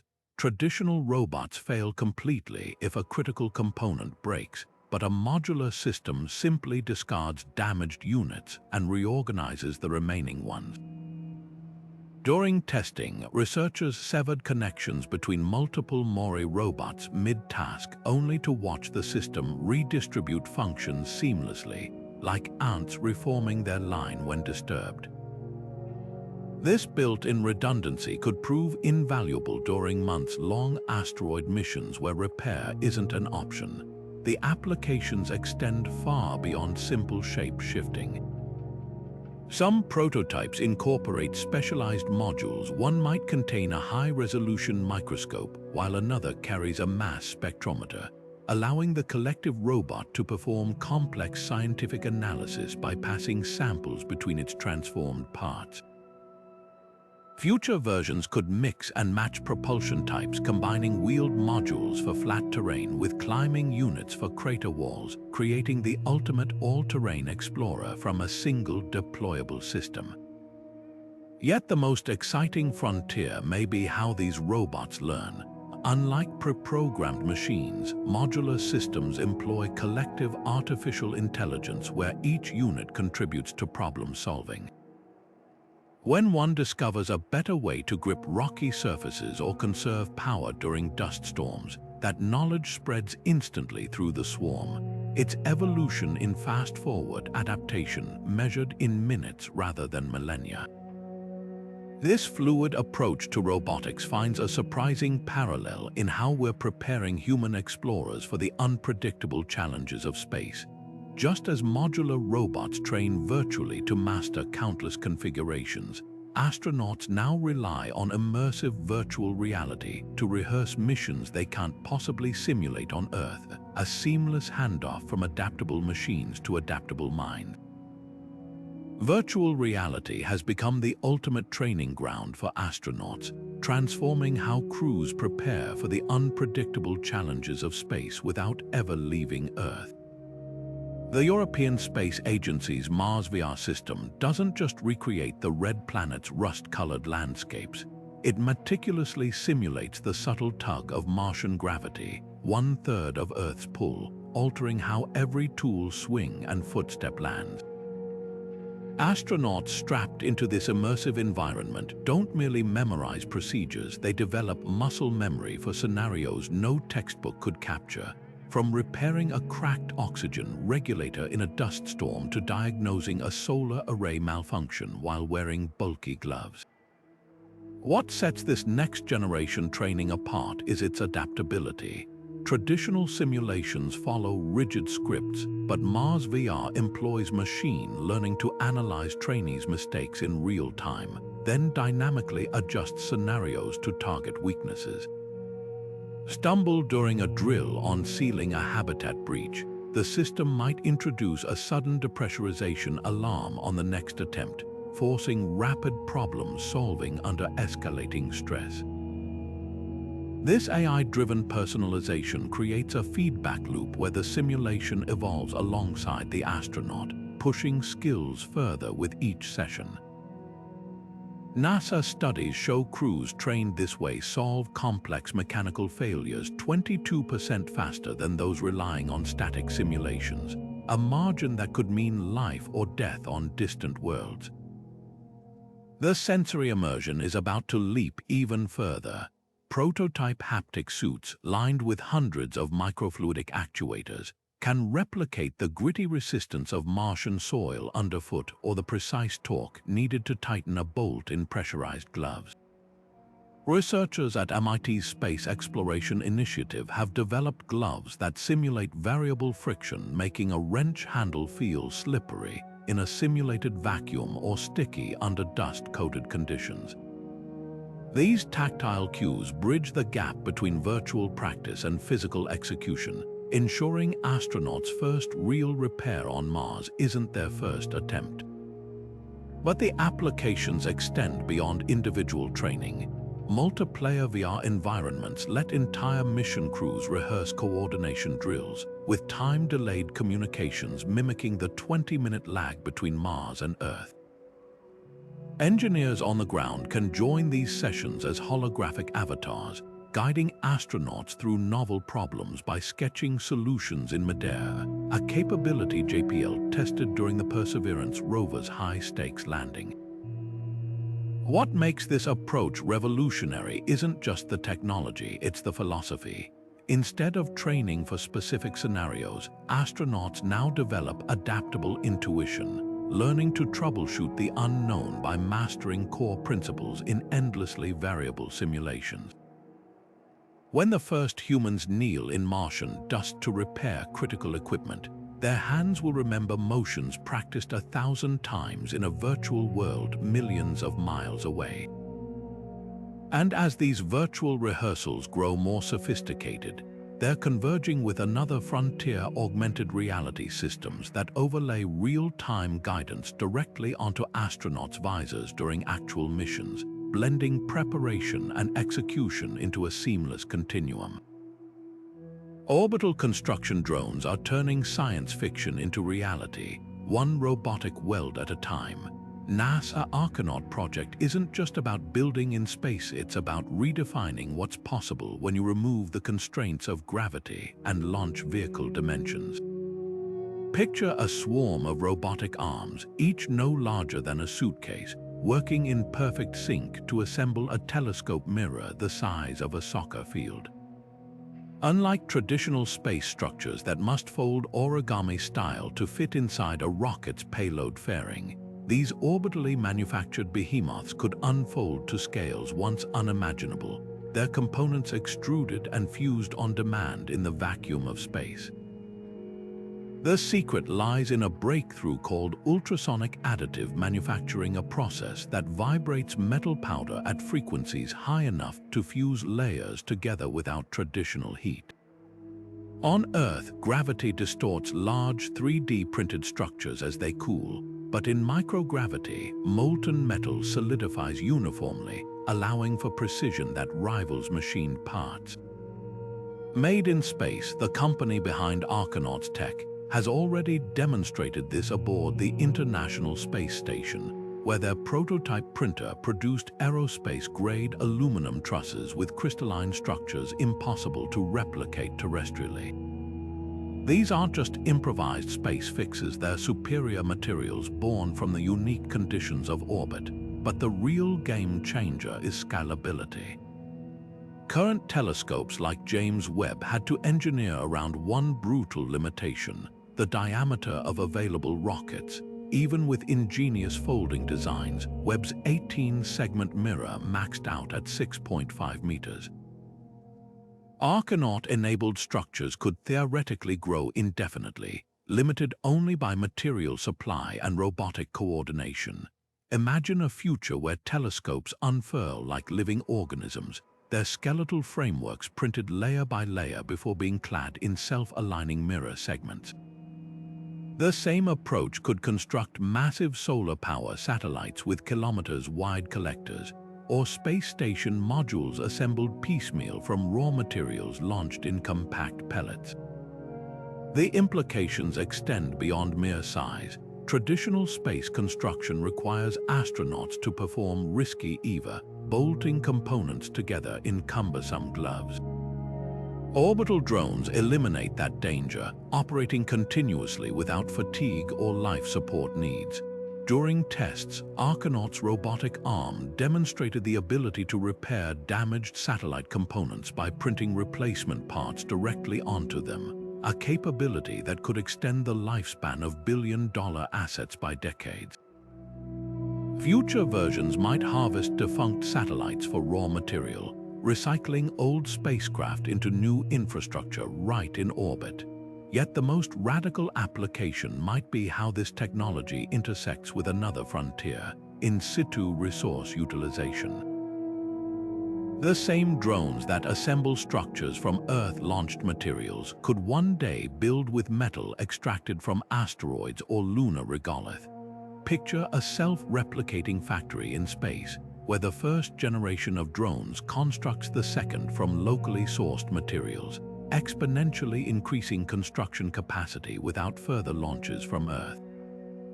It's a vision that transforms space from a place we visit to a place we remake, one robotic weld at a time. This isn't just about building bigger, it's about building smarter. By combining additive manufacturing with autonomous robotics, We're not just solving the challenges of space construction. We're unlocking possibilities that don't yet have names, creating tools that will build the orbital cities and interstellar arcs of tomorrow. And as these robotic architects evolve, they may teach us something profound, that the future of space exploration isn't just about reaching new worlds, but learning to craft them. Microgravity isn't just a novelty for astronauts, it's revolutionizing medicine in ways Earth-bound labs never could. The secret lies in something deceptively simple: protein crystals. On our planet, gravity distorts these delicate molecular structures as they form, introducing imperfections that blunt the effectiveness of drugs targeting everything from diabetes to aggressive cancers. But aboard the International Space Station, free from gravity's constant tug, proteins align with near-perfect symmetry, growing into crystals so flawless they're transforming drug design. Merck's breakthrough Keytruda formulation, a life-saving immunotherapy, traces its origins to ISS-grown crystals that revealed previously hidden binding sites, allowing engineers to redesign the drug for faster action and fewer side effects. The implications are staggering. Researchers estimate that microgravity could unlock treatments for over 300 diseases tied to protein misfolding, including Alzheimer's and Parkinson's. Japan's Riken Institute recently returned from orbit with insulin crystals 10 times larger than any grown on Earth, their pristine structure enabling scientists to finally map how the hormone interacts with cell receptors at atomic resolution. This isn't just incremental improvement, it's like upgrading from a blurry black and white photo to a high-definition 3D model, giving pharmacologists the blueprint to engineer next-generation medicines. Enter Varda Space Industries, a startup betting big on orbital pharma. Their compact factory modules, slated to begin operations in 2025, automate crystal growth in self-contained units before sealing the precious cargo in heat-shielded capsules for atmospheric re-entry. The business model turns traditional pharma on its head. Instead of manufacturing drugs years in advance and battling patent cliffs, Varda's orbiting labs could produce bespoke batches of high-value biologics on demand, like a just-in-time warehouse floating 250 miles overhead. Early calculations suggest a single gram of space-refined cancer drugs could generate over $10 million in revenue, more than justifying the launch costs. The parallels to another space-based industry, data centers, are striking. Both rely on the unique environment of orbit to solve terrestrial limitations, whether it's perfect crystal growth or heat dissipation for server farms. And both exploit a legal gray area. Just as data processed in space may dodge certain privacy laws, pharmaceuticals assembled in microgravity could circumvent patent restrictions through novel manufacturing processes. This regulatory frontier has attracted investors ranging from Silicon Valley venture capitalists to big pharma giants, all recognizing that the future of medicine might depend on leaving Earth behind. Yet the true promise extends beyond profit. Imagine a world where rare disease patients no longer wait decades for treatments because orbiting labs can rapidly prototype protein-based drugs tailored to genetic mutations. Or where HIV vaccines, long hindered by the virus's shape-shifting envelope proteins, are reverse-engineered from flawless space-grown samples. The International Space Station's freezer already holds thousands of these crystalline treasures, each vial representing a potential medical revolution waiting to be thawed and studied. What makes this approach so transformative isn't just the science, it's the scalability. Unlike astronaut-dependent ISS experiments, Varda's fully automated systems could eventually deploy by the dozens, forming a constellation of miniature pharmaceutical labs zipping around Earth. Each returning capsule carries not just drugs, but hope, proof that sometimes the solutions to our most stubborn earthly problems lie in letting go of gravity's grip and reaching for the stars. Orbital data havens are flipping cybersecurity on its head, literally, by taking our most sensitive information off the planet entirely. Startups like Cloud Constellation aren't just launching servers into space. They're building an unhackable fortress above the atmosphere where data becomes virtually untouchable by Earth-bound threats. Picture this: satellite constellations equipped with hardened storage modules, communicating through encrypted laser links that leave no traceable electromagnetic signature.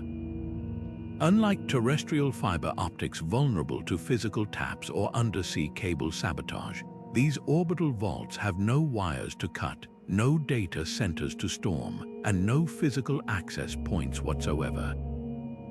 It's like storing your valuables in a bank vault that's permanently locked inside a stealth jet flying at 17,000 miles per hour.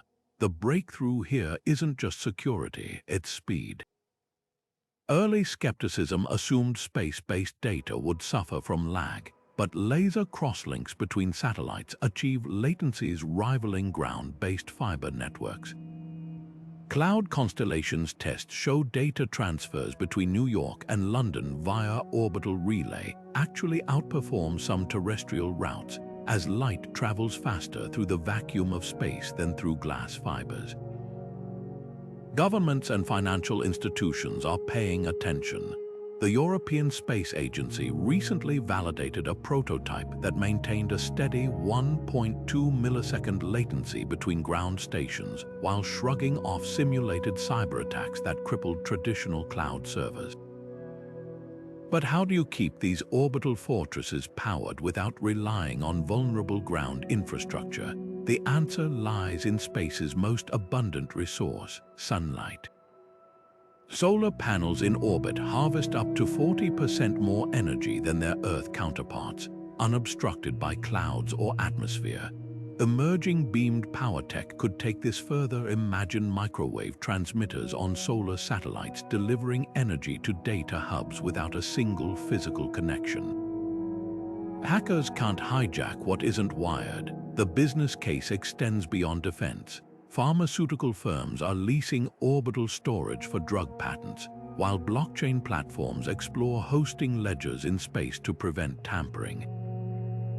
Even Hollywood studios now archive original film reels in orbit, ensuring cultural treasures survive global catastrophes. As ransomware attacks escalate, these celestial servers may become the ultimate insurance policy, a backup of human knowledge floating safely beyond the reach of chaos. And when paired with another space-age innovation, beamed energy, they could form the backbone of a truly independent off-world economy. Imagine harnessing the boundless energy of the sun, not after it filters through clouds and atmosphere, but straight from the source 24 hours a day with no nighttime interruptions.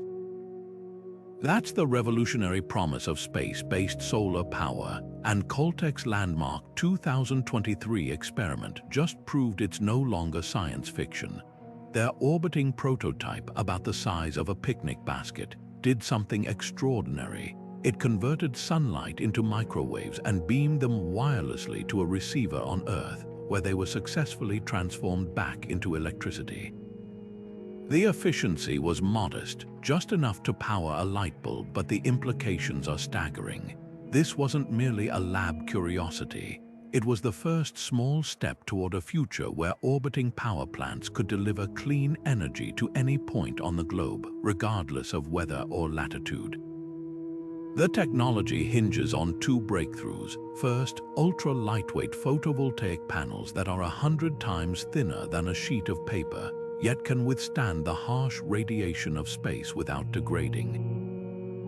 Second, phased array transmitters that precisely steer energy beams across vast distances using nothing but electronic timing adjustments, no moving parts required. Picture thousands of these panels unfurling in geostationary orbit. their microwaves converging like an invisible spotlight on a receiving station the size of a suburban neighborhood. Unlike terrestrial solar farms that go dark at night or during storms, these orbital arrays would bathe in unfiltered sunlight 99% of the time, beaming power through clouds and even light rain with minimal loss. The math is compelling. A single square kilometer of space-based solar panels could generate up to 2 gigawatts, equivalent to a large nuclear reactor, but without the radioactive waste or fuel requirements. Scale that up to a constellation covering a few dozen square kilometers, and you've matched the output of all the solar farms currently operating in the United States. The European Space Agency's Solaris initiative estimates that by 2050, space-based solar could provide 10% of Europe's energy needs, with receiving stations strategically placed offshore or in deserts to minimize land use. Yet the hurdles are as vast as the potential. Launching the required mass into orbit, millions of kilograms of panels and transmitters, remains prohibitively expensive, even with SpaceX's reusable rockets driving costs down.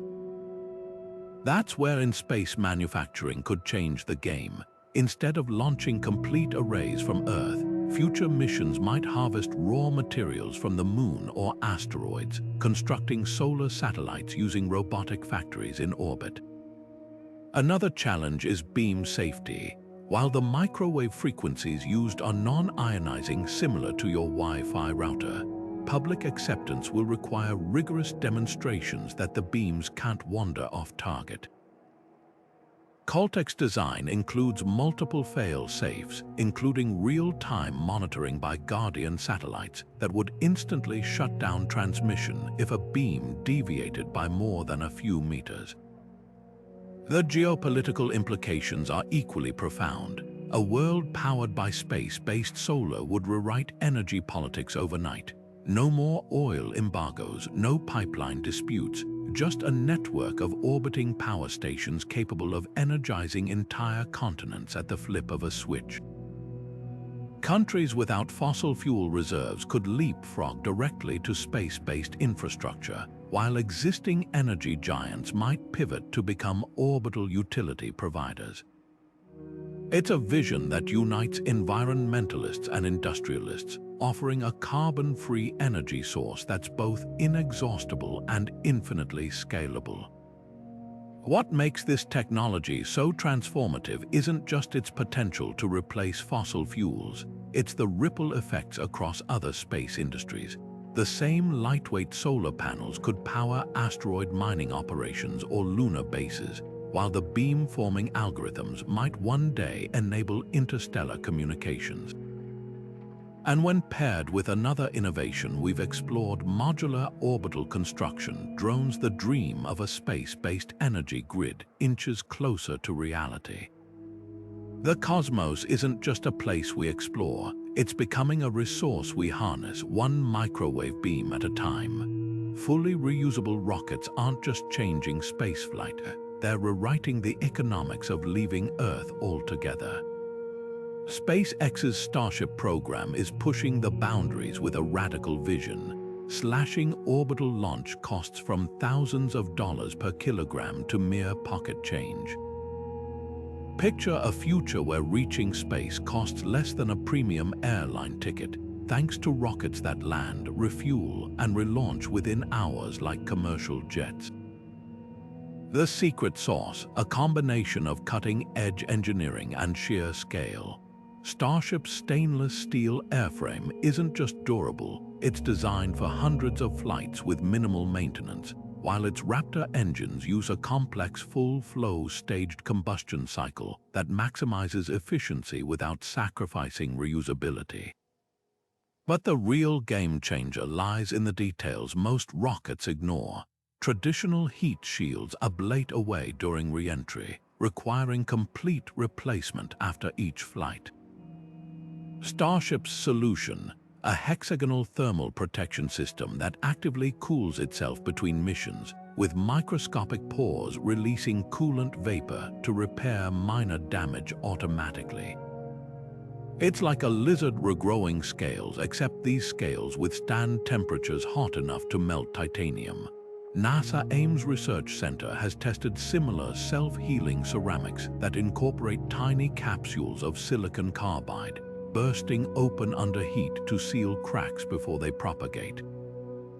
When applied to hypersonic vehicles, this technology could enable transcontinental flights at Mach 10, with airframes that grow stronger rather than weaker from the friction of repeated atmospheric entries. Competitors are taking wildly different approaches to the same goal. Relativity Space's Terran R skips traditional manufacturing entirely, 3D printing entire rockets in weeks rather than years. Their massive Stargate printers deposit aluminum alloys in intricate swirling patterns that are both lighter and stronger than welded structures, while machine learning algorithms optimize designs in real time based on flight data. During a demonstration, their systems printed a full-scale rocket nozzle in just 3 days, a process that normally takes months. This agility allows rapid iteration.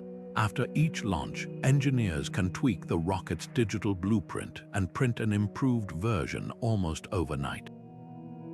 The implications ripple far beyond launch pads. Affordable access to orbit could enable everything from orbital hotels to asteroid mining ventures that were previously economic non-starters. Imagine a thriving low-Earth orbit economy where refurbishing satellites costs less than building new ones, or where universities routinely launch student experiments for the price of a semester's textbook budget. SpaceX's internal projections suggest full reusability could eventually support daily Starship launches, a cadence that would make spaceflight as routine as container shipping. Yet the most profound shift might be in how we design spacecraft. When vehicles aren't disposable, engineers can prioritize longevity over minimalism. Future rockets might include features once considered frivolous: radiation shelters for crews during solar storms, or modular cargo bays that reconfigure between missions. The European Space Agency's Themis prototype takes this further with swappable engine pods that upgrade performance without replacing the entire vehicle, like upgrading a graphics card in a gaming PC. This revolution isn't happening in isolation. The same materials enabling reusable rockets are spawning derivative technologies, from self-cooling hypersonic aircraft skins to 3D printed lunar habitats that repair micrometeoroid damage autonomously. What begins as a way to reduce launch costs could ultimately transform how humanity builds everything that touches the vacuum of space. The final frontier isn't just becoming accessible, it's becoming sustainable, one landing at a time. Spaceplanes are bridging the gap between atmospheric flight and orbital travel, turning airport runways into gateways for the cosmos. Sierra Nevada's Dream Chaser embodies this revolutionary shift, a spacecraft that looks more like a miniature space shuttle than a traditional capsule, gliding back to Earth with the grace of an airplane after completing International Space Station resupply missions. Unlike the fiery, parachute-assisted landings of SpaceX's Dragon or Russia's Soyuz, Dream Chaser touches down on any standard runway, its sleek wings generating lift as it descends through the atmosphere. This isn't just about style, it's a game-changer for delicate scientific cargo. Sensitive experiments which might be jolted or compromised during a splashdown can now return to researchers in pristine condition, ready for immediate analysis. The real innovation lies under the hood. Dream Chaser's hybrid rocket jet propulsion system offers a safety net previous spacecraft lacked. During ascent, if an anomaly forces an abort, those same jet engines that assist with landing can ignite mid-air, allowing the vehicle to divert to an alternate runway like a conventional aircraft. Compare that to capsule-based systems, where an abort often means a harrowing ballistic descent with limited control over landing location. This dual capability design hints at a future where space travel adopts the reliability standards of commercial aviation, reducing risks for both cargo and eventual crewed missions. But Dream Chaser is just the beginning. The UK's Skylon concept takes the spaceplane idea even further, ditching traditional rocket staging altogether. Its revolutionary Sabre engines act like jets in the lower atmosphere, scooping up oxygen from the air to burn with hydrogen, then seamlessly transition to rocket mode in space. Imagine an aircraft that taxis to a runway, accelerates to Mach 5.4 using atmospheric oxygen, then climbs to orbit without shedding fuel tanks or boosters. Reaction Engines, the company behind Skylon, has already tested pre-cooler technology capable of chilling incoming air from 1,000 degrees Celsius to -150 in milliseconds, preventing engine meltdown at hypersonic speeds. While still in development, a successful Skylon could slash launch costs to a fraction of current prices, potentially making space access as routine as international flights. The implications for space tourism are staggering. Traditional rocket launches subject passengers to intense G-forces and require extensive training, but a spaceplane could offer gentler acceleration profiles and smoother re-entries critical for attracting customers beyond daredevil adventurers. Virgin Galactic's suborbital space Ship 2 demonstrated this approach, though at much lower altitudes. Future iterations might combine Dream Chaser's orbital capabilities with Skylon's air-breathing efficiency, creating vehicles that ferry passengers to orbiting hotels after taking off from commercial airports. What makes this technological leap so compelling isn't just the engineering, it's the democratizing effect on space access. Spaceports could proliferate at existing airports with minimal infrastructure changes, eliminating the need for isolated coastal launch facilities. Emergency medical evacuations from space stations might one day land directly near specialist hospitals rather than waiting for capsule recovery teams. And when paired with reusable rocket technology like SpaceX's Starship, these systems could form a multi-layered transportation network, spaceplanes handling delicate human and high-value cargo, while heavy-lift rockets transport bulk materials. The dream isn't merely reaching orbit, it's making the journey as routine as crossing continents. As these winged spacecraft evolve from cargo carriers to passenger vehicles, they're quietly reshaping our vision of what space travel should feel like. Not a bone-rattling explosion into the void, but a smooth ascent any traveler could recognize. And when that future arrives, the line between airline pilot and astronaut may blur into insignificance. Orbital hotels are turning the ultimate luxury getaway into something straight out of a sci-fi fantasy, where the penthouse suite floats 400 kilometers above Earth, and the window view encompasses entire continents spinning silently below. Axiom Space is leading this charge with their upcoming commercial module for the International Space Station, set to welcome its first paying guests in 2025. At $55 million per stay, this isn't just a vacation, it's an immersive plunge into life as an astronaut, complete with the iconic Cupola Observatory that offers a panoramic vista of our planet unlike anything possible on the ground. But the real genius lies in how Axiom transforms the challenges of zero gravity into curated experiences. Forget treadmills and resistance bands, imagine playing magnetic darts where every throw sends you gently spinning backward, or floating yoga sessions that demand entirely new forms of core stabilization to hold poses midair. These aren't just gimmicks, they're carefully designed countermeasures to combat muscle atrophy and bone density loss, disguised as entertainment. The hospitality details are just as revolutionary. Meals arrive in specialized containers that prevent crumbs from becoming airborne hazards, while sleeping pods use gentle airflow to keep guests from drifting into walls overnight. Even showers, long considered impractical in space, have been reimagined as sealed chambers where water adheres to the body via surface tension before being vacuumed away. It's luxury redefined by physics, where every amenity requires rethinking basic assumptions about comfort. Early testers described the experience as surreal, flipping upside down to sit on the ceiling for a new perspective of Earth, or discovering that in space there's no such thing as a bad view. What makes this venture so transformative isn't just the spectacle, it's the roadmap it lays for the future. As launch costs plummet with reusable rockets, analysts predict orbital stays could drop to $1 million within a decade, putting them within reach of wealthy entrepreneurs and celebrities rather than just nation-states.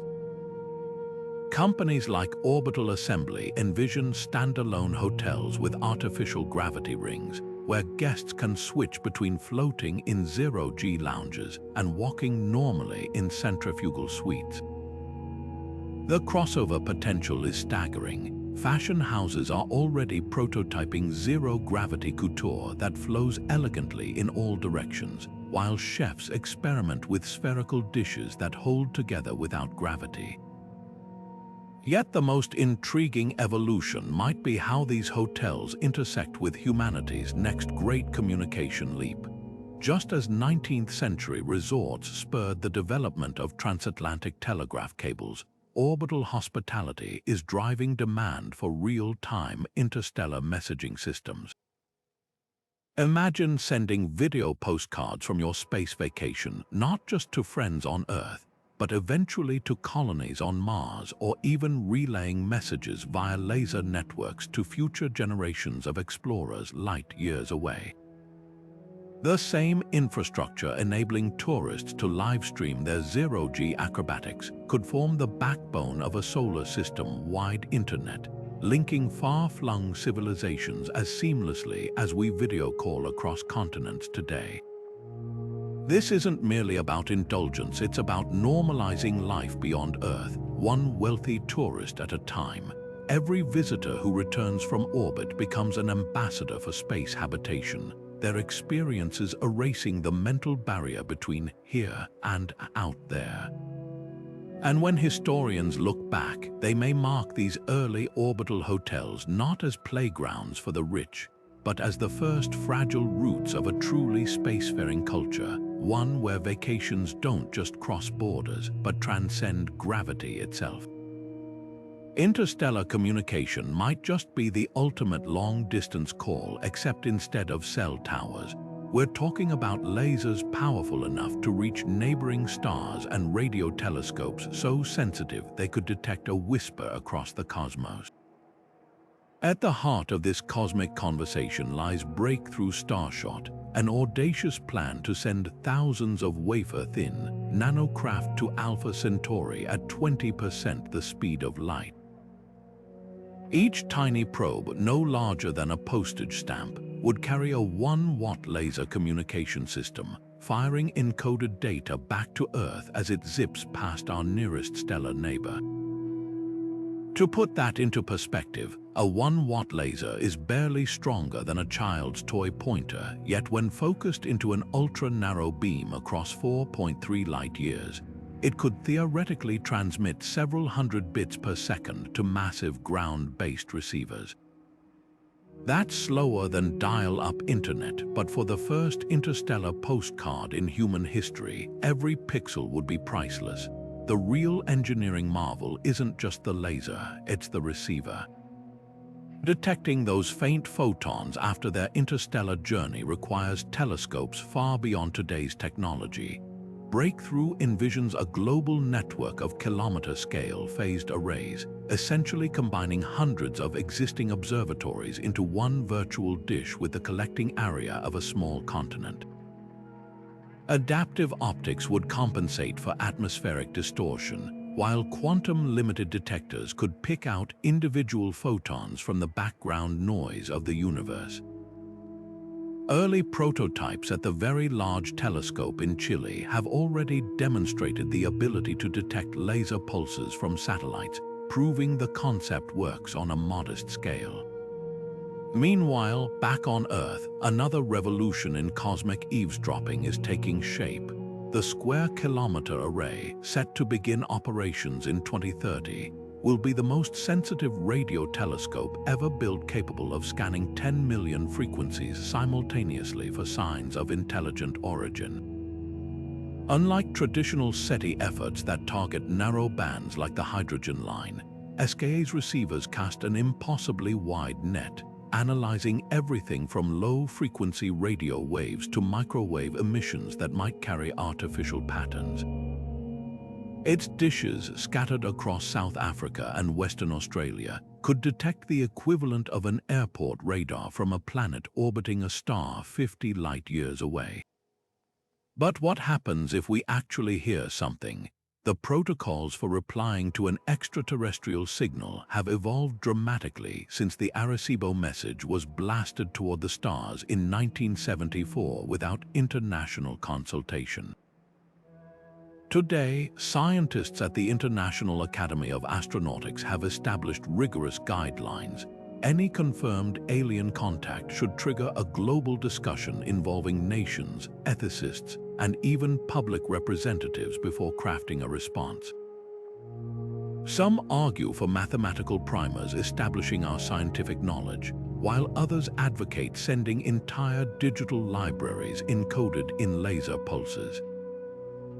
The debate mirrors humanity's growing awareness that first contact isn't just a scientific event, it's a cultural watershed that could redefine our place in the universe.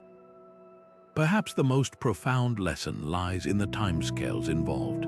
A conversation with Alpha Centauri would take 8.6 years per exchange, longer than some presidential terms. Communications with more distant civilizations could span generations, forcing us to think in terms of centuries rather than quarterly reports. In an age obsessed with instant gratification, interstellar messaging teaches patience on a cosmic scale, reminding us that the most meaningful connections aren't measured in megabits per second, but in the timeless human desire to reach across the void and whisper, "We're here."